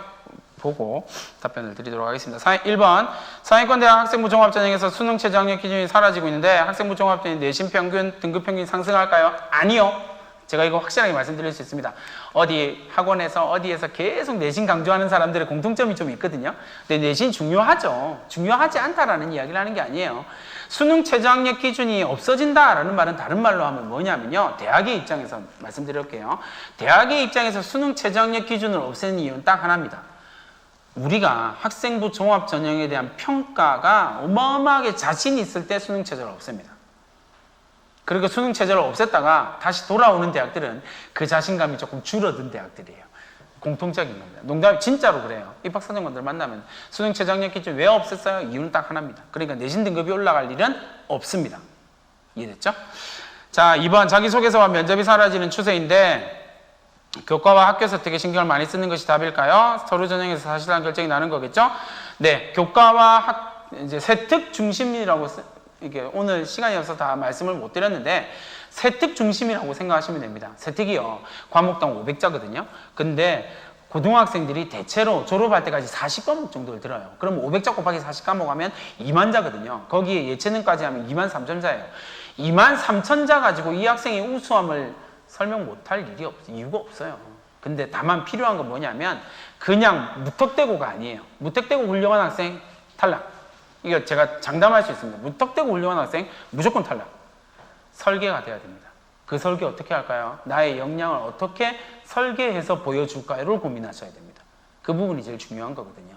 그러니까 서류 전형에서 사실상 결정되냐? 제가 아까 말씀드렸죠. 30%는 면접에서 뒤집습니다. 최소한 30%는 뒤집는다라는 거 말씀을 드리고요. 자, 그 다음에요. 학생부 3번 학생부 종합전형에서 진로 선택 과목이요. 9등급제 등급이 나오지 않는 과목은 평가는 어떻게 진행되나요? 라고 이야기하는데 대학마다 이거 되게 고민하고 있거든요. 근데 제일 첫 번째는 이거 시간이 마음이 아프네요. 제일 중요한 건 뭐냐면요. 내가 이 과목을 왜 선택했냐입니다. 선택한 이유가 제일 중요해요. 그게 학생부 교과 선택에 반드시 들어가야 되거든요. 그렇게 평가가 이루어집니다. 그러니까 A, B, C로 나오는데 진로 선택 과목이 A, B, C로 나오거든요. 그럼 그 A, B, C의 그 학교에서 그 과목의 A 선택자의 비율을 봅니다. 이걸 가지고 계산식을 다 만들어 놨거든요. 그래서 A 선택자, B 선택자, C 선택자의 비율을 봅니다. 근데 어떤 학교에서 진로 선택 과목, 예를 들어서 진로 선택 과목에서 물투 그랬는데 물투가 전부 다 A야. 그럼 뭔가 좀 이상한 거잖아요. 그런 식으로 본다라는 겁니다. 그렇게 평가가 이루어지게 된다라고 생각하시면 되겠습니다. 자, 그 다음에 마지막으로요. 왜 화작과 엄매를 선택하게 했을까요는 제가 대답할 수 있는 게 아니네요. 전 이건 절대 반대했던 사람이라서. 근데 어쨌든 이건 좀 고민스럽습니다. 빨리 이 부분을 수정을 해야 되는데 이게 수정이 안 돼서 지금 어려운 거거든요. 근데 어쨌든 이건 아픔이 있긴 하지만 지금 상위권 학생들은 전부 다 엄매로 갈 수밖에 없다. 그리고 추가로 들어오는 반수생들도 전부 다 엄매로 가게 될 거다라고 하는 사실만 말씀드리겠습니다. 여기까지 제가 시간이 많이 됐으니까 끝내야 될 것 같습니다. 다양한 질문들이 있고 고민들 강의를 들으면서 이런저런 생각들이 많이 드실 겁니다. 근데 이런저런 생각들을 통해서 그런 고민들을 통해서 부모님들, 학생들에게 꼭 부탁드리고 싶은 건 뭐냐면 내가 가려고 하는 전형에 대해서 확실하게 공부를 하셔야 됩니다. 그 확실한 공부를 통해서 내가 전략을 세울 수 있게 되는 거거든요. 그 전략이 성패를 결정합니다. 그냥 무턱대고 열심히 이건 절대 안 된다라는 거 꼭 다시 한번 강조를 드리고요. 가능하면 기회가 돼서 다시 한번 포항 시민 여러분들을 만날 수 있는 기회가 꼭 있기를 간절히 바라면서 전 이만 물러가도록 하겠습니다. 감사합니다.